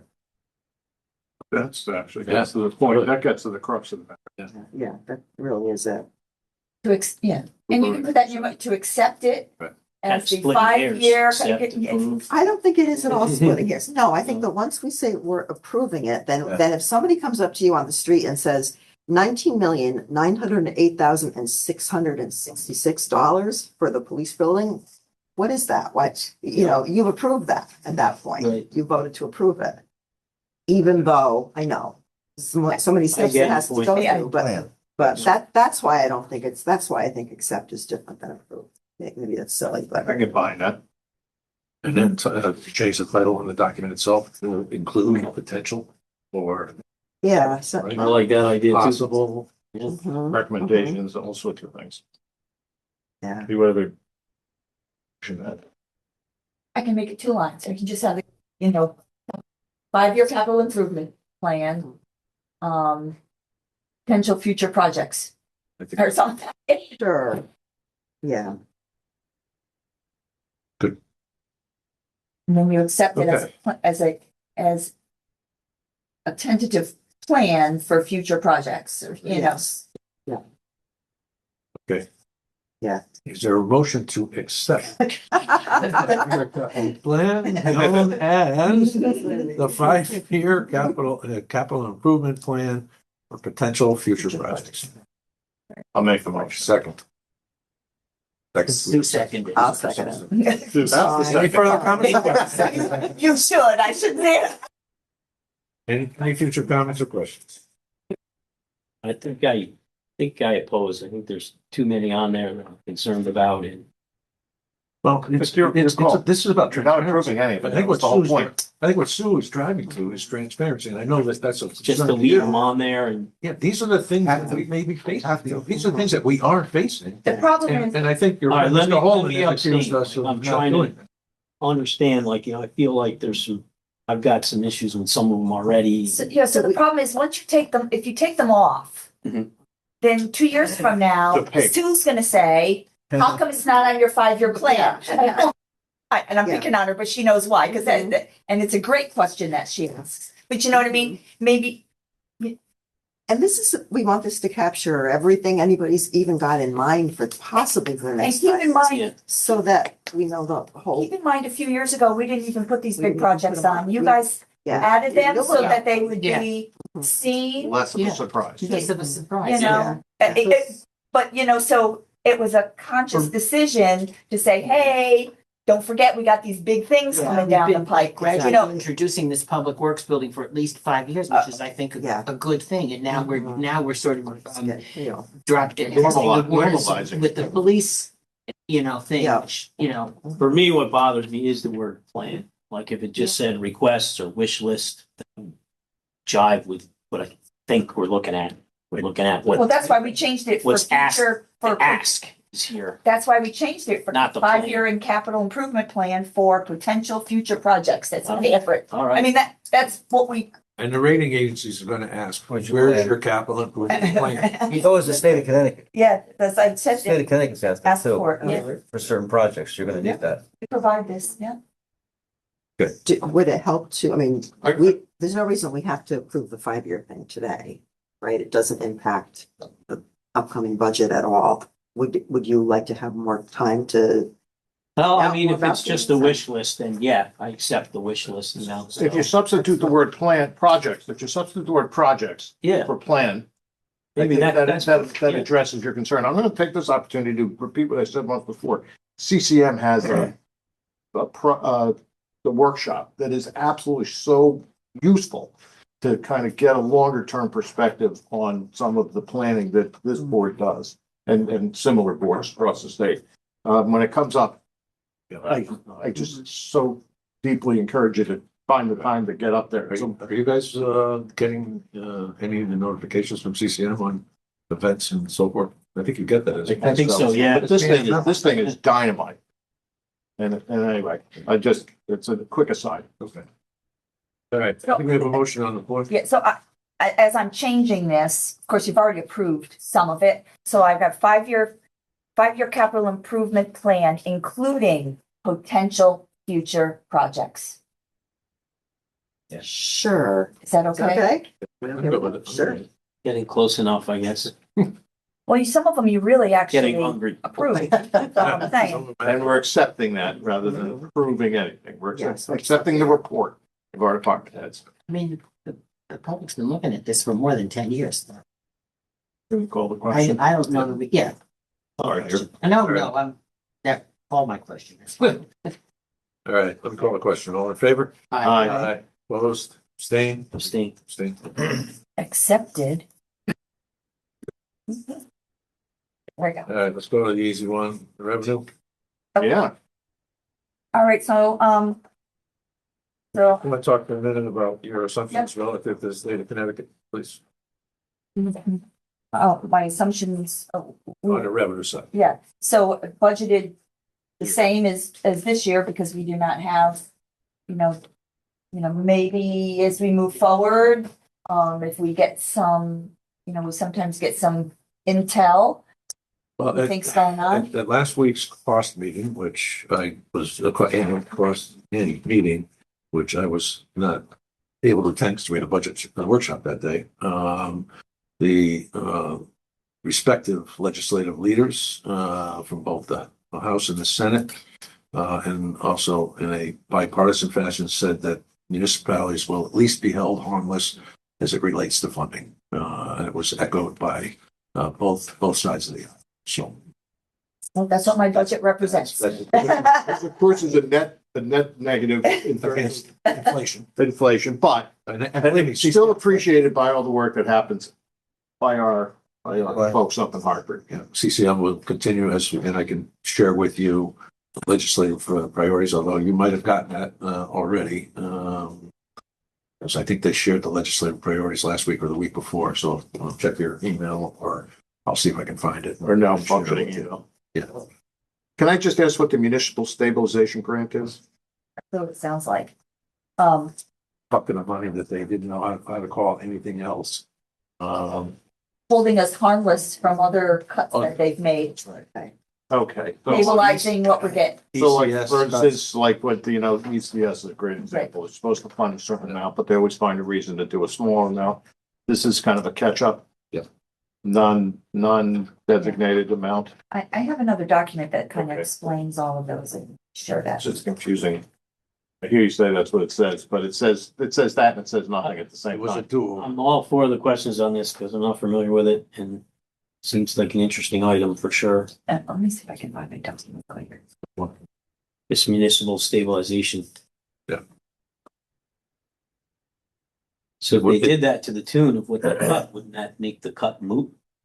No. No, it's not anywhere near that. Okay, so Wouldn't just we not like anywhere near that? the cuts. a little Wouldn't we like mitigation of the pullback.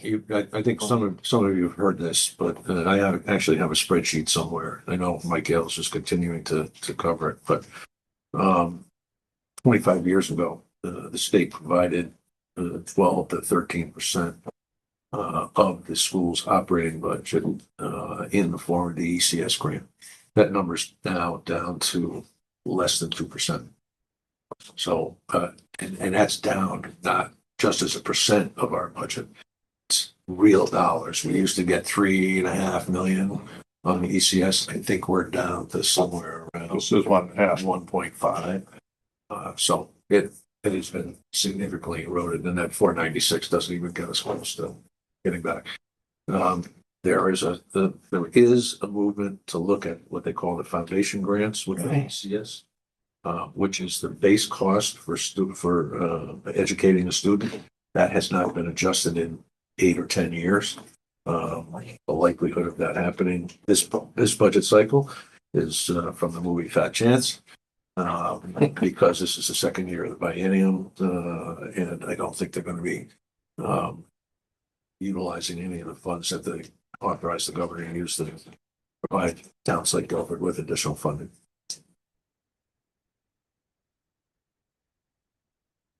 All right. Is there a motion to approve the revenue budget for the fiscal 27? Yeah, well, let's get a motion on the table. Yes, sir. Yeah, John. So I just want to ask you, the golf course membership, did we already factor in the insurance? Did they give us any money, or is that all? It's all this year. That's all last year, okay. It's all the current year, Current so year. it will not affect next year. Well, the only thing else, I'm gonna ask a little question on was youth and family services. I thought they were doing a lot more business, but their revenue is gonna go down slightly. It might be Medicaid I'm cuts. trying to remember what Yeah. you said. Right, it's almost certainly what that That's is. the cuts on that. Yeah.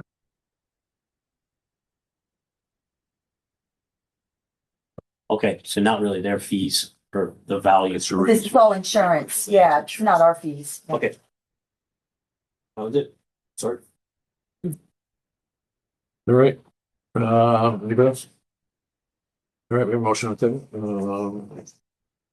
All in favor? Aye. Opposed, any recusals? I think we covered it. All right, operating budget. Jay.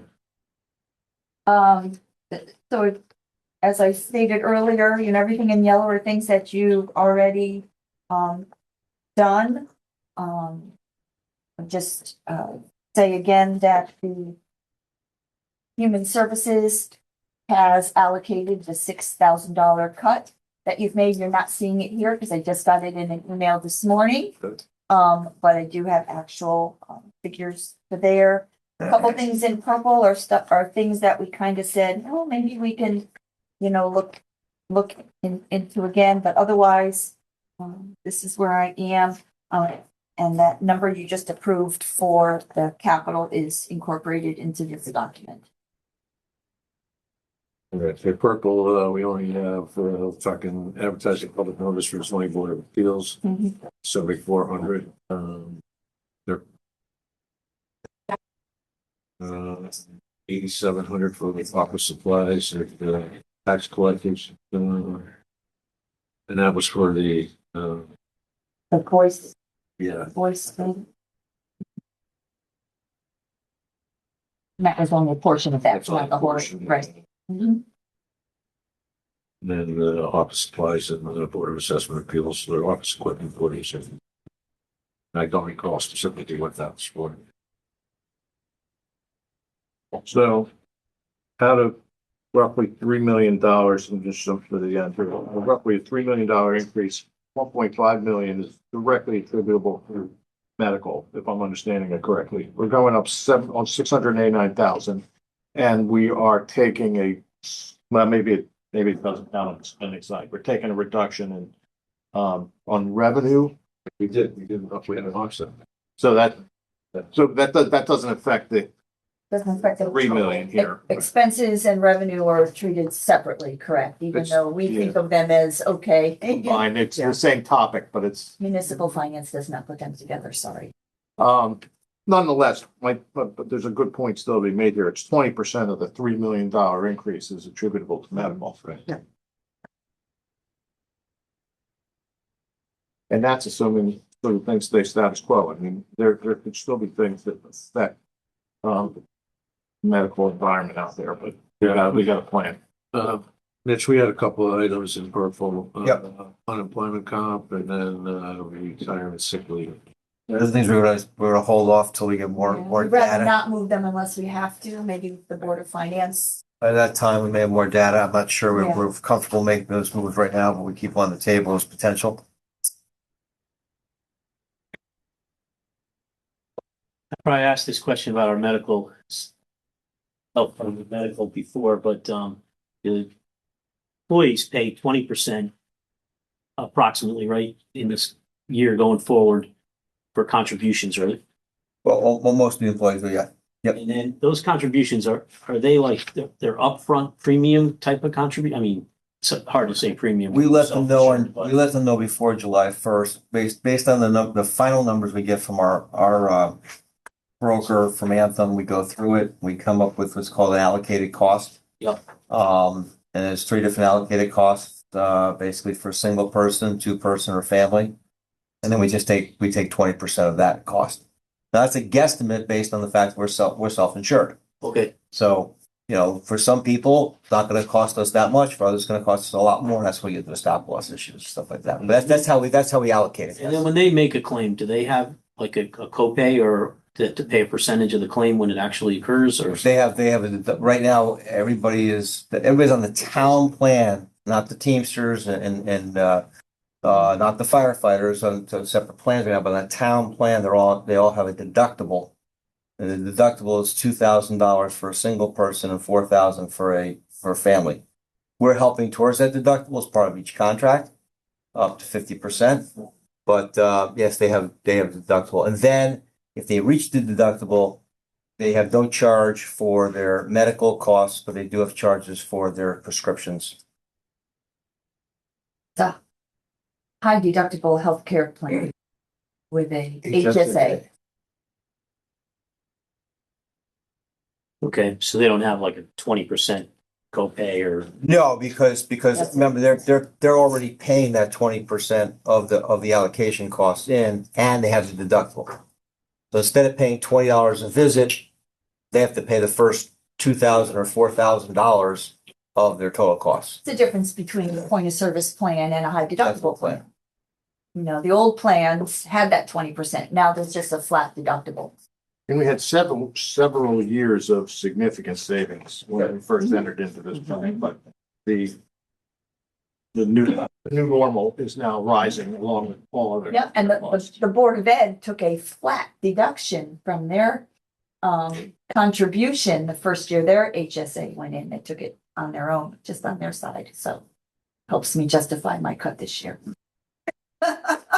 Did they not like that news? I'm sorry, I need to ask a repetitious question here. Software licensing under information systems is up $81,000. Is that some combination of things? Oh, goodness. I pay, still listen. I know, but I have the whole list. Oh, Tony's there. Oh, it's there too. That is a whole list that we provided. Get to it.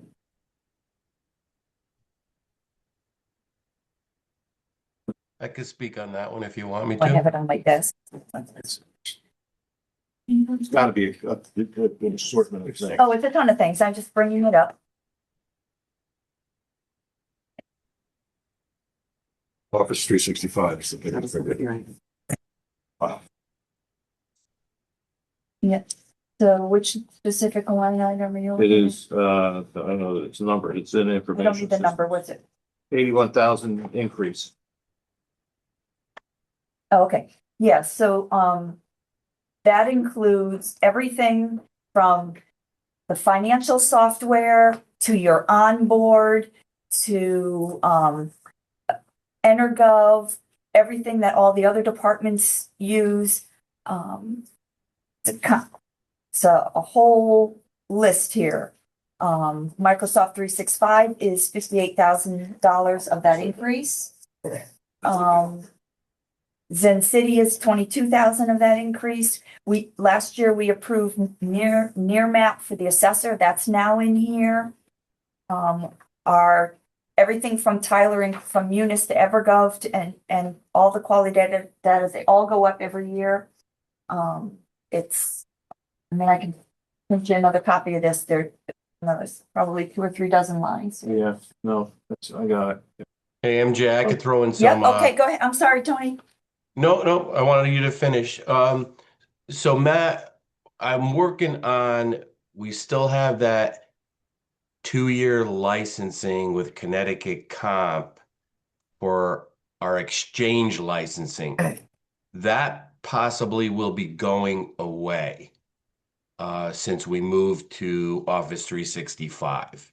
That's my. I don't have a dollar Yeah, we're amount. still working on that though. Yeah. Yeah. So you're saying that would come off this 81,000 increase? Well, that I think it's a increase different will line item, stay, it but would we'll come off remove the bottom other. line. And then it's also things like Zoom. Versus hosted. Okay. So the bottom line is your overall 15% could still come down a little bit? Yes. But we don't have those numbers, hard numbers yet. So moving forward, I'll say when the Board of Finance with us, we would hope to have those numbers firm by then, but we don't have them today. Maybe before then, we let the Board of Finance know that is an opportunity. Yeah, no, they still give us, they still say thank you and then give you more. So. Please, sir. Was there any forgiveness on the Microsoft Office? That's what we're talking about. Okay. Yeah. That's exactly what we're talking The about. on-prem licenses versus the hosted licenses. Okay. Where we still have 2 years left on the licensing contract, but because it's like for like, it's a Microsoft for Microsoft. We're working 2 angles. One, current vendor who helped with migration. Their licensing team, as well as our current vendor, the Connecticut Computer, probably is less enthusiastic about having that go away because they didn't earn their 5% or 10%. But that we're working on. That's Matt, I'm also Advanced Office Systems is supposed to get back to me. They're checking with their licensing people on the Microsoft side of things. Right. That's the hosted. AOS is the company that moved us to hosted. Yes. So we dropped out Zoom, right? I think. So, well, we had to just pay that because we're still testing. But that would be like another. I don't have it in front of me. MJ, it was like 7,000 or something. Yeah, 7,600 is one of the sheets. Yeah. Somewhere So in that room that you're in now, Zoom will still work, but my goal is to make it a Teams room, and all the meetings going forward would be on Teams. So when Matt sits there and he clicks start meeting, it's going to open up Teams. There's a lot going on, so I don't want to overwhelm everyone. So I'm going to do it like step by step. I think I'm going to have Brendan, we're going to do like a test Teams meeting, and then maybe next meeting it'll be on Teams. Tony, can you give me a quick yes or no on some that I thought were going to come out? Did Death Book come out? Already out. Oh, okay. And then Blue Beam, I think, came out. Blue Beam came out. And Sectigo? Yeah, that was our certificates. We don't need those anymore. The smaller one. Okay. Yeah, it's Well, there's small. a couple more that came out? Or is that about it? That's about it, because the other Sin- ones we're not sure of yet. Sand City ended up being partial. It's gonna come out. Yeah. Like something. Oh, that's some progress. So Tony, just let me clarify on Zoom. When is that, do you know when that software license expires? Do we have these? Yeah, my memory said I could log in and look at it right now if you want a quick answer, but I'm thinking May. Okay. But And I think I was hold on. looking at the wrong line. I think that's only $3,800 Yeah, it is. item. But Tony, I know this is unfair. We haven't actually talked about this, but at any depth. But is there any reason why we couldn't be fully capable on Teams at the expiration of the Zoom license? I'm sorry, can you repeat it again? Because I was looking for Is the. there any reason we couldn't be fully operational with Teams with Teams at the expiration of the current software contract? Because we're not going to sign another year's contract Right. with Zoom if we're going to be in June or July cutting over and utilizing Teams. So, Yeah, I mean, we could try that, but I just all the old yeah, it's like it's a big loop. I don't know if we could get that all working properly by May, but we could sure try. I mean, it doesn't, if we have Microsoft on the machines, I mean, don't we just have Teams automatically? Isn't it a matter of just kind of upgrading the conference rooms and things? Yeah, so the caveat here is if we keep using Zoom with no license, you're gonna have only 30 minutes of recording time. Oh, yeah, no, we should get out of Zoom if we're gonna switch to Right. Teams, Whereas just for Teams, uniformity. yeah, it's Teams, we have unlimited now. So I think this week, Matt, me, you, and Brendan are gonna create a Teams meeting. We're gonna run it in that room and see how it goes. You're gonna do Super Bowl bets. Oh boy. Can I solve this really quickly? Yeah. Darlene, if our subscription ends in May, that means this $3,800 budget would be spent in this fiscal year, and we wouldn't need the $3,800 next May. Oh, Good point. Could you just verify that, please, if you're at your desk? I'm looking into it right now. I'm trying Thank to find you. where we paid the last one. I'll let you know. that'll take us down by a percentage point or two, right? Maybe not, Hundreds. but every bit helps. $3,800. We don't want to pay for it. I got 54 minutes of battery, just telling you. Yeah, I have. I have about Be in 1 the minute car. of internal. But you see my point. You see my point. If the renewal is in May, then Sorry, that's sorry. this year's. April 1st. What? I just looked it up. April 1st is the next There you go. renewal. Take 3,800 out. Great. Well done, Tony. Thanks, Tom. You're welcome. Nice job, NJ. Nice job, Tony. That was a boomerang. I was close. I said May. I just couldn't write that fast. No, that's true. You were right is right. Her middle name is Tony. Oh, my goodness. All right, so let me change, hold on, I gotta change that now.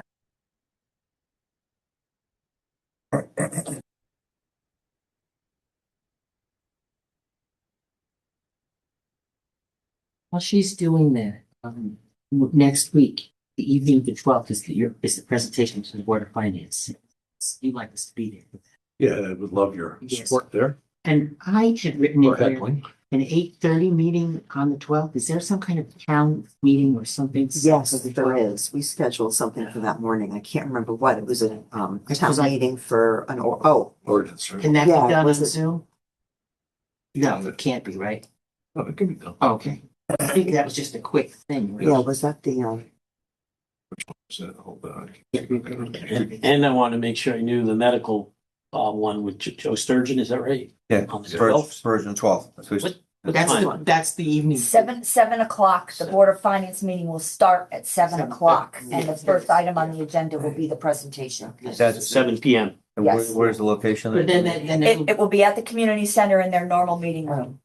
but then that meeting goes on for a while, Jonathan, because it's this where Matt presents and Freeman presents. And we still have our That regular, is a long and then we still have our regular, Try to be brief.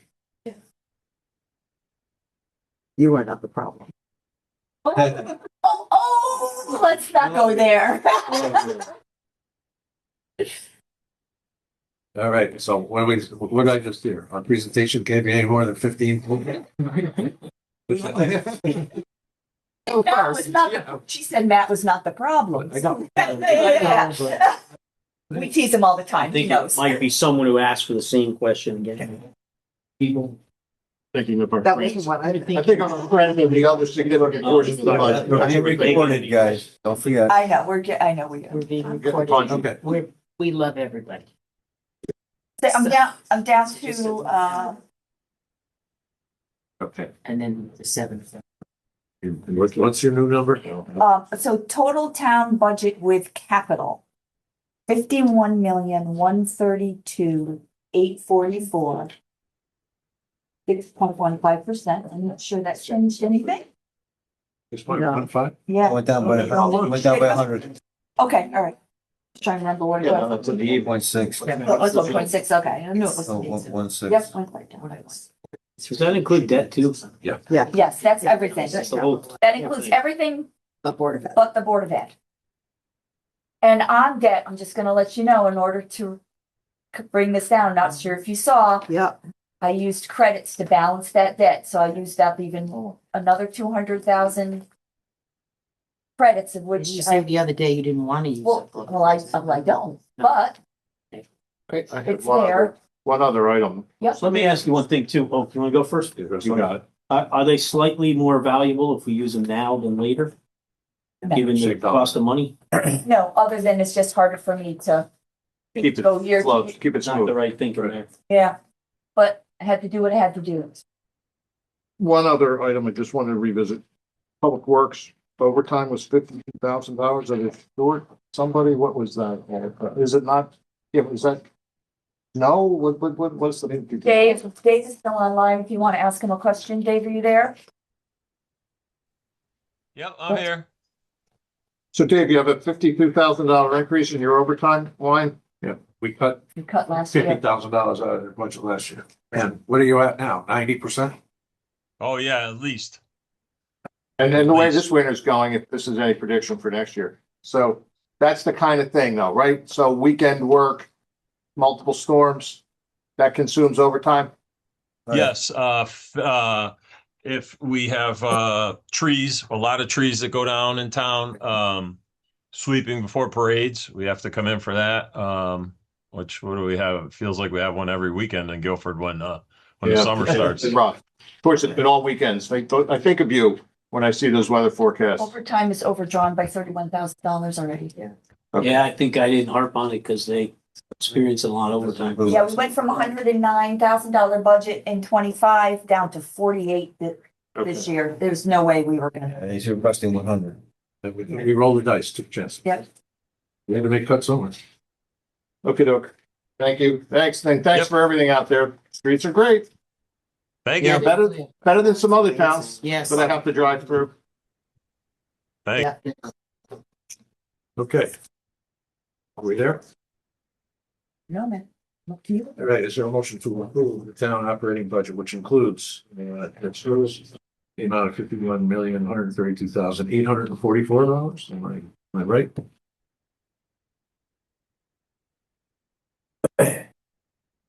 Yep. 51,132,844. Is there a motion? I'll make that motion. Second. Second. Comments or questions? So I think my comment is I think we should strive to make it so it's just the medical increase and the salary increase and get closer to like a 5% budget.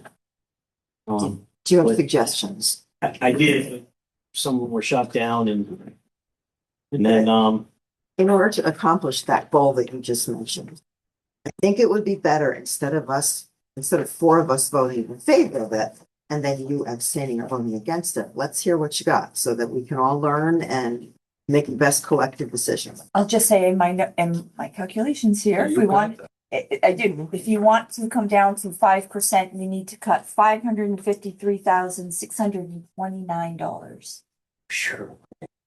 And when you say 5%, you're talking mill rate increase? No, I'm talking your budget itself, nothing to do with the mill rate. Give me that number again. $553,629 to bring your 6.15 down to 5. Just so you know what let's see it. Should we talk about the mill rate increase first? Yeah. Put it all in perspective. Well, let me, before we even get, while she's looking that up, let me just say, Jonathan, you did an actually very thorough job of all the little items at our last meeting, and I thought that was a good exercise. I mean, that was helpful. And we probably came up with $50,000-$60,000 worth of odds and ends. We just found another three. So, you know what I mean? You can always bang that tree and see what falls out, right? In order to make $500,000 worth of cuts, you really ultimately, is the same thing I've been hearing since I've been involved in the process myself. I'm going to say it, I sound like Bill Bloss. You're talking personnel. To get to hundreds of thousands of dollars of salary in a budget like this, there's no more paper clips that are going to add up the numbers like that. I don't want to come across as lecturing, but I'm just kind of saying the cuts are much harder once you decide that one of these departments is going to be operating with essentially one or some combination is going to be operating with somewhere between 4 and 6 employees less. That's probably the realistic. Mitch, how am I doing? Yeah, you doing Somewhere between $80,000 to $100,000 a person. So 4 to 6, maybe 4 to 7 employees Depends which departments, but yeah.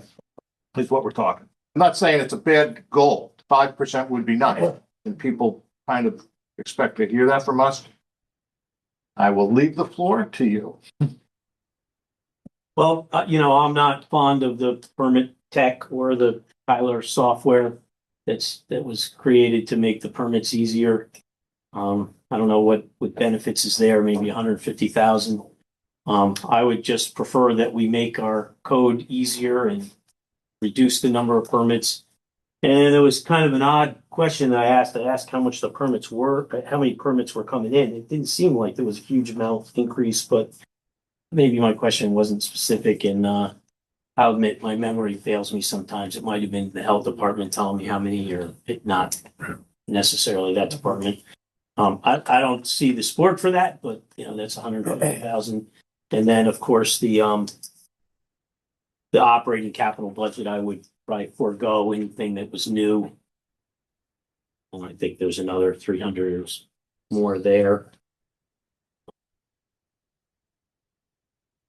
Is there any, It would, it would be tough, right? Like sometimes we want to get something new. I feel for pickleball players. I mean, I know they love it, but I think the town responded a lot, and having some weather protection is more of a nice to have than something urgent. Providing water at a park is awesome, but maybe we don't need to do that this year. Those are where I think we could make about $500,000 in cuts. I, for one, could be persuaded to push off something like that structure. But my response would be, based on all the reasoning, I think most of this is sort of laid out, how important this $1 million was, and how hard it was to get there, and how much long-term savings we will continue to have by having it in place. You take out the pickleball structure, I'd go and find another $20,000 from one of these other departments, and we don't have to spend next year. That would be my response to that.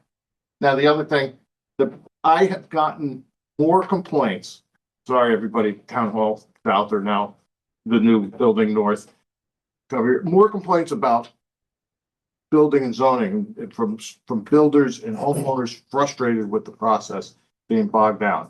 I don't know zillions of builders, but I know quite a few, and I asked them this question. And the system is not as smooth as it could be. Regulations, cutting regulations is a fascinating thing. I keep feeling like I'm in front of a podium in a lecture, but cutting a regulation has the impact of having every single neighbor of that project potentially upset. And some people not necessarily neighbors of those projects. So regulations are in place because of some past experience of some disgruntled person or group of people. And it's all well and good to say in the abstract, we should cut regulations. But the minute you say, well, we're going to have denser property,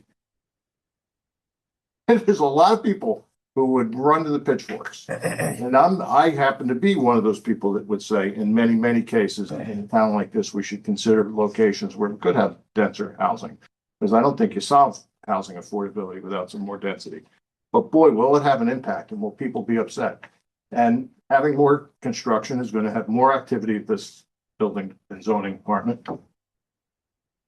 Well, the devil's always in the details, I admit, but, I'm not fond of this new thing where, they're requiring a zoning permit for every building permit. But that seems like a lot of that came building from the permits. state. That came from the state Part of when we that. did the zoning rewrite. It wasn't us adding that money on. We had to. It was a law. Yep. So we didn't want it. We didn't like it either. But we had. I thought that, but didn't. I remember Ann saying. It is a state requirement that Yeah. every building permit has to be Yeah, reviewed. and it was discovered in the middle of the zoning rewrite. I have some. And I guess we get $50. 58 of it goes to the state. I have some confusion about that. And someone in Branford was telling me they didn't have to pay for a zoning permit or have a zoning permit process. They did their roof. And if it's by statute, I don't know the answer, but I remember I did ask if someone could maybe just reference the statute if they know it. It's something I'd like to dig into, and I haven't. We can. I want to figure that out. Pretty So much. that's an important point, I guess. Would it help you? I don't know if it helps us, but if we went, it's 6.15 right now. Sometimes we used to do the exercise of trying to get it to 5.9 or 5, just to get it to 5 point something as opposed to 6. Not take it to 5.0 at all, but I don't know how much money that is. Jay's gonna do it. I can't work. Hold on. What did you say? 5.99? Yeah. And here's your answer, I think. 76,000? 77,000? And I have to admit, I sort of have a different philosophy of government. I'd like to see it be smaller. It's easier said than done, and you have to start making hard decisions. But some of the things I'm asking for is just new stuff and expansion to maybe wait or not do that this year. I could definitely be open to that. I hate to see that capital line go below $1 million. Is there anything we could move into it out of the electricity budget? I know you've already did that, but that's legit, totally legitimate. And Yeah, because we already moved something for fire, $60,000 out of operating into capital. So that was one thing we did. Yeah, I'm not sure yeah. Are you gonna need these moves to Board of Finance later? What did you say? So are you gonna need these same ideas for Board of Finance on the later? Well, we've been saying that. Absolutely. Yeah, absolutely. But And they're gonna do the same exercise at some point probably, which is, okay, we're at. I want to make another comment. It's okay. This board's been very open to some of my questions, and they've been numerous, and I appreciate it. And I wasn't sure if that would be a good exercise, but I think it did add up, and we realized there was some that could be adjusted. So I just appreciate that, and I want the public to know that there's not a lot of discretionary room. There really is not. So, yeah. But I am, saying because, and it's medical's hitting us kind of hard. And I'm saying maybe some of the nice to have or the newer things, and it doesn't necessarily mean they never get done. It could just be next year. Knock on wood, the medical is more in line with what we budgeted and what we think, and how it'll increase all those multi-year medical apocalypse. I know. Yeah. And someone asked me if it was a bad idea to take money out of the rainy day fund, and I said that I agreed that it looked like an anomaly when you looked back 7 years. And, you know, we felt like, yeah, that's what it's there for to some degree, to ride out a little bit of a wave, but the wave keeps coming. Well, there's a couple, there's a couple ways to use fund balance. I'm not a proponent of budgeting for it, because that's exactly what happened to us in the medical, right? We budgeted a $750,000 use of fund balance because we thought that we were gonna have 1 year big hit. Now Yep. look where we are. We're Agreed with you. 750,000 in the hole. So if we budget money coming from fund balance, then the following year, I already have a hole. If there's a problem in the medical fund, I rather at the end of the year say, we have this undesignated fund balance and transfer right in. Budgeting for that causes more problems than it solves. I'll give you a perfect example. When I started as chair of the Board of Finance in 1993, I inherited a budget that had a built-in use of fund balance. I remember that. It's about 1.2 million, 1.3 million. And it was, quite honestly, I'm not going to say malfeasance because that's not appropriate, but it wasn't smart budgeting. It wasn't good financial management, because what we were doing was we were taking the growth in the undesignated fund balance every year and utilizing that to offset some of the expenses.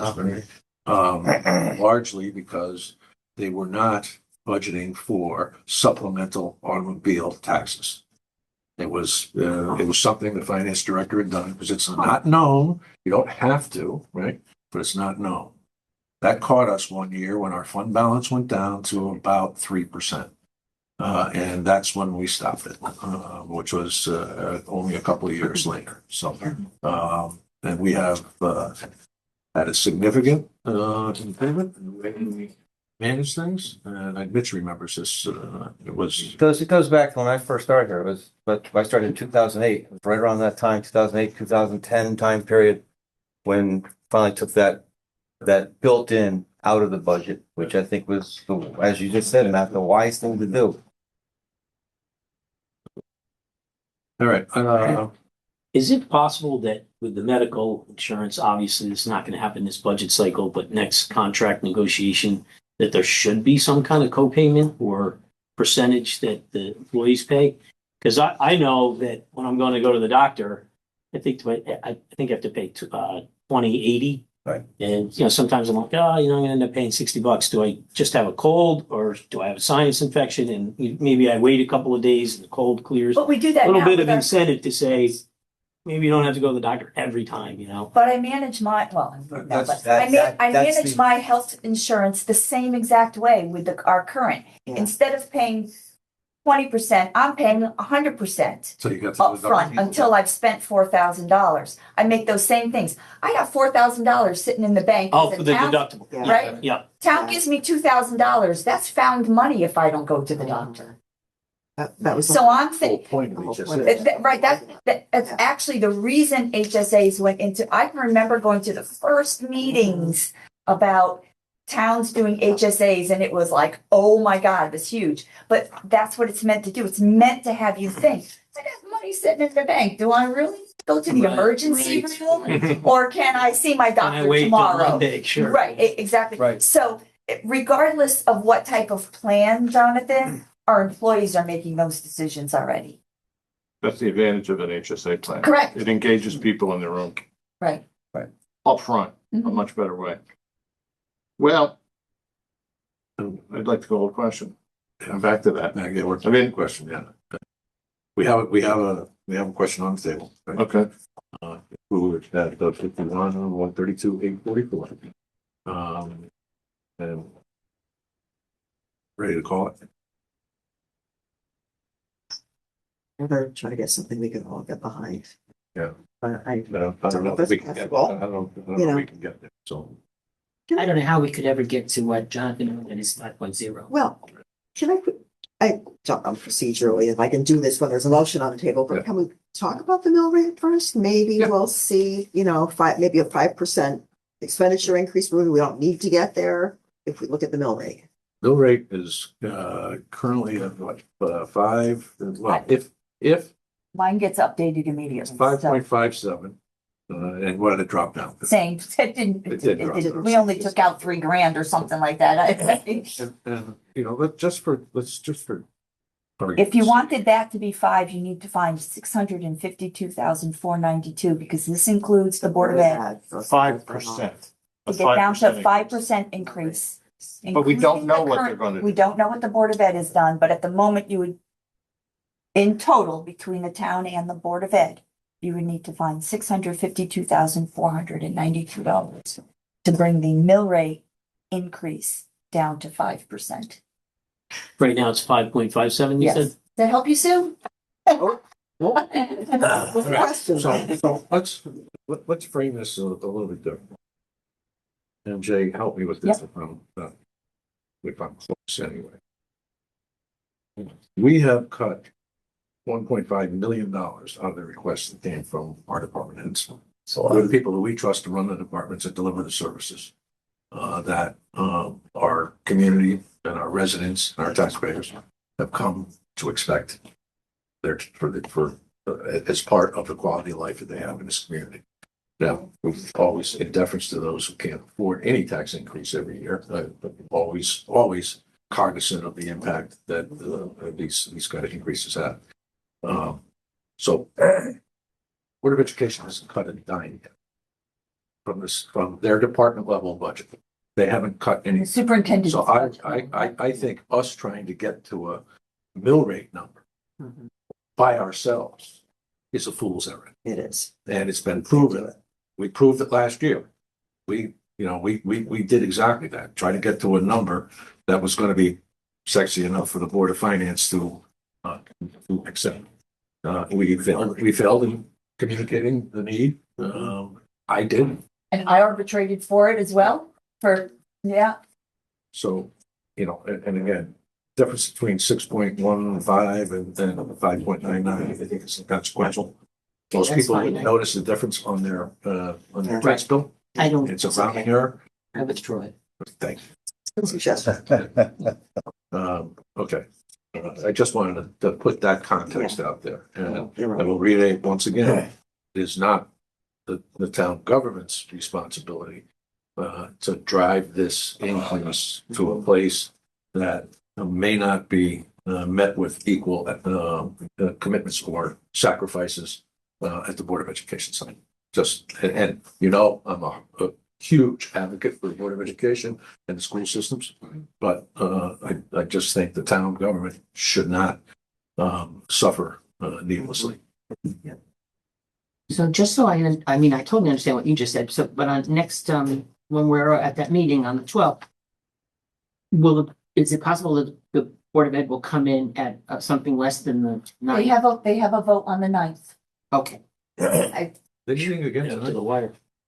I got an email from Linda Trudeau just this morning because I asked her, do you have any new number for this meeting? And she said she does not expect to have a vote until the 9th.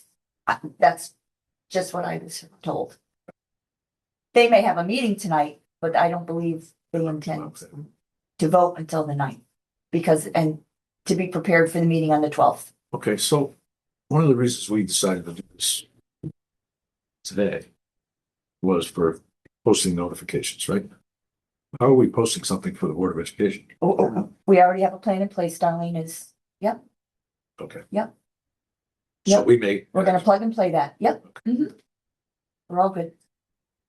Well, so should we meet on the 10th in case, I say get it done today. Yeah. Get done today. I do too. I have one more observation to make about the numbers. If you take our 6.15% expenditure increase, part of that is because of using fund balance for medical, and we're paying for it this year, right? Yeah. Another big thing is the change in the EMS program with the extra ambulance shift, where we've got 300,000 more of revenue coming in.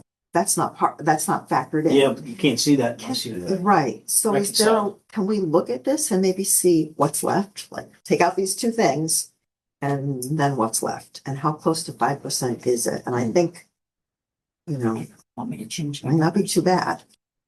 And the expansion of the fire department, was something that I really thought was great, as long as those numbers work. It was well The way to presented. improve services and Yeah. the wash of the revenues Yeah. is really to benefit to the Right, taxpayer. so there's, let me save this before I lose what I'm doing. So we have a new line item, EMS peak staffing, that's 176,000, which is majority.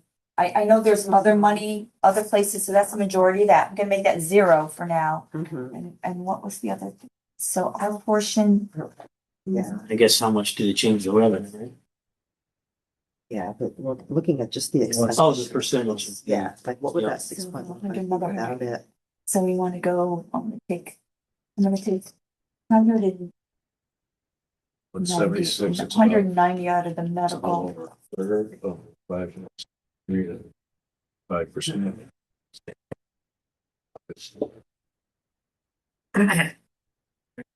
Six. They're all possibly math. Getting close. Seems to make sense, yeah. And then the big piece is our share of the 975. Yeah. Whatever that is. 750, where do you get 975? Isn't that the amount? Oh, it was 750? Yeah. I don't know where I got 970.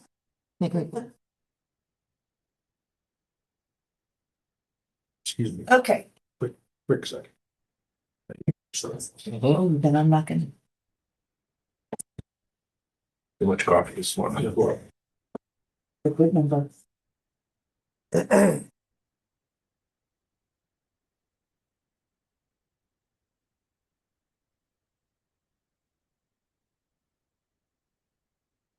I took out 25% of the 750, it's close. It's not exact. 25 cents. Oh, because it's part of the 750 medical Right now, report. you- Yeah, You're planning to vote no, not abstain, right? I mean, if go with the 51, 132, 844. Yeah. It's pretty hard to get me to be on board though, because I feel like local government should actually try to pull back. And then, from the taxpayer standpoint, like even a 5% increase in taxes, if you take that over 10 years with compounding, that's almost like a 60% increase in your taxes. Abstain really means I don't have all of the information I need to make my own judgment. That's not what you're saying. You're saying. I just have. In my judgment, it's no, Yeah. All right, so I took out 25% of the medical 750 and I took out fire department thing. I'm down to 5.4%. Didn't move it. All right. Got a motion to take it. Let me try your minds. All in favor, as stated. Aye. Opposed? Sorry, we couldn't get to you. You guys entertained me in a great way and we saved a little bit of money. Yeah. I just have this different philosophy and it's not proven to be that easy. So I will admit that, but, I would like to see you put pencil to paper and actually come up with what we're going to do to get there. yeah, I think I Could be- could yeah. get you the 500, but you have to get rid of the permit tech, the Tyler software, And some of those new items in capital. so I'd love to see it because I think you'd have to go beyond that. So. I'm not sure if it's dead on, but it's close. Yeah. Okay, I'm gonna ask a question. Okay, we're quite honest, I'd like to beg your indulgence for 5 minutes for an executive session to discuss the negotiations relative to real estate purchase. I'd like to add that to the agenda. Please. Second. A second, all in favor? Aye. Go ahead. You can, are you? Brendan, thank you. Thank you everyone who participated today. Greatly. Thank you. Is there a motion to come out of the executive session? Second. Second. Let me try your minds. All in favor? Aye. Aye. In executive session, there were no motions made, no actions taken. And with that, is there a motion to adjourn? So moved. And a second? Second. Thank you. Let me try your minds. All in favor? Aye. Aye. Thank you all. Well done. Good work. Good budget, everybody.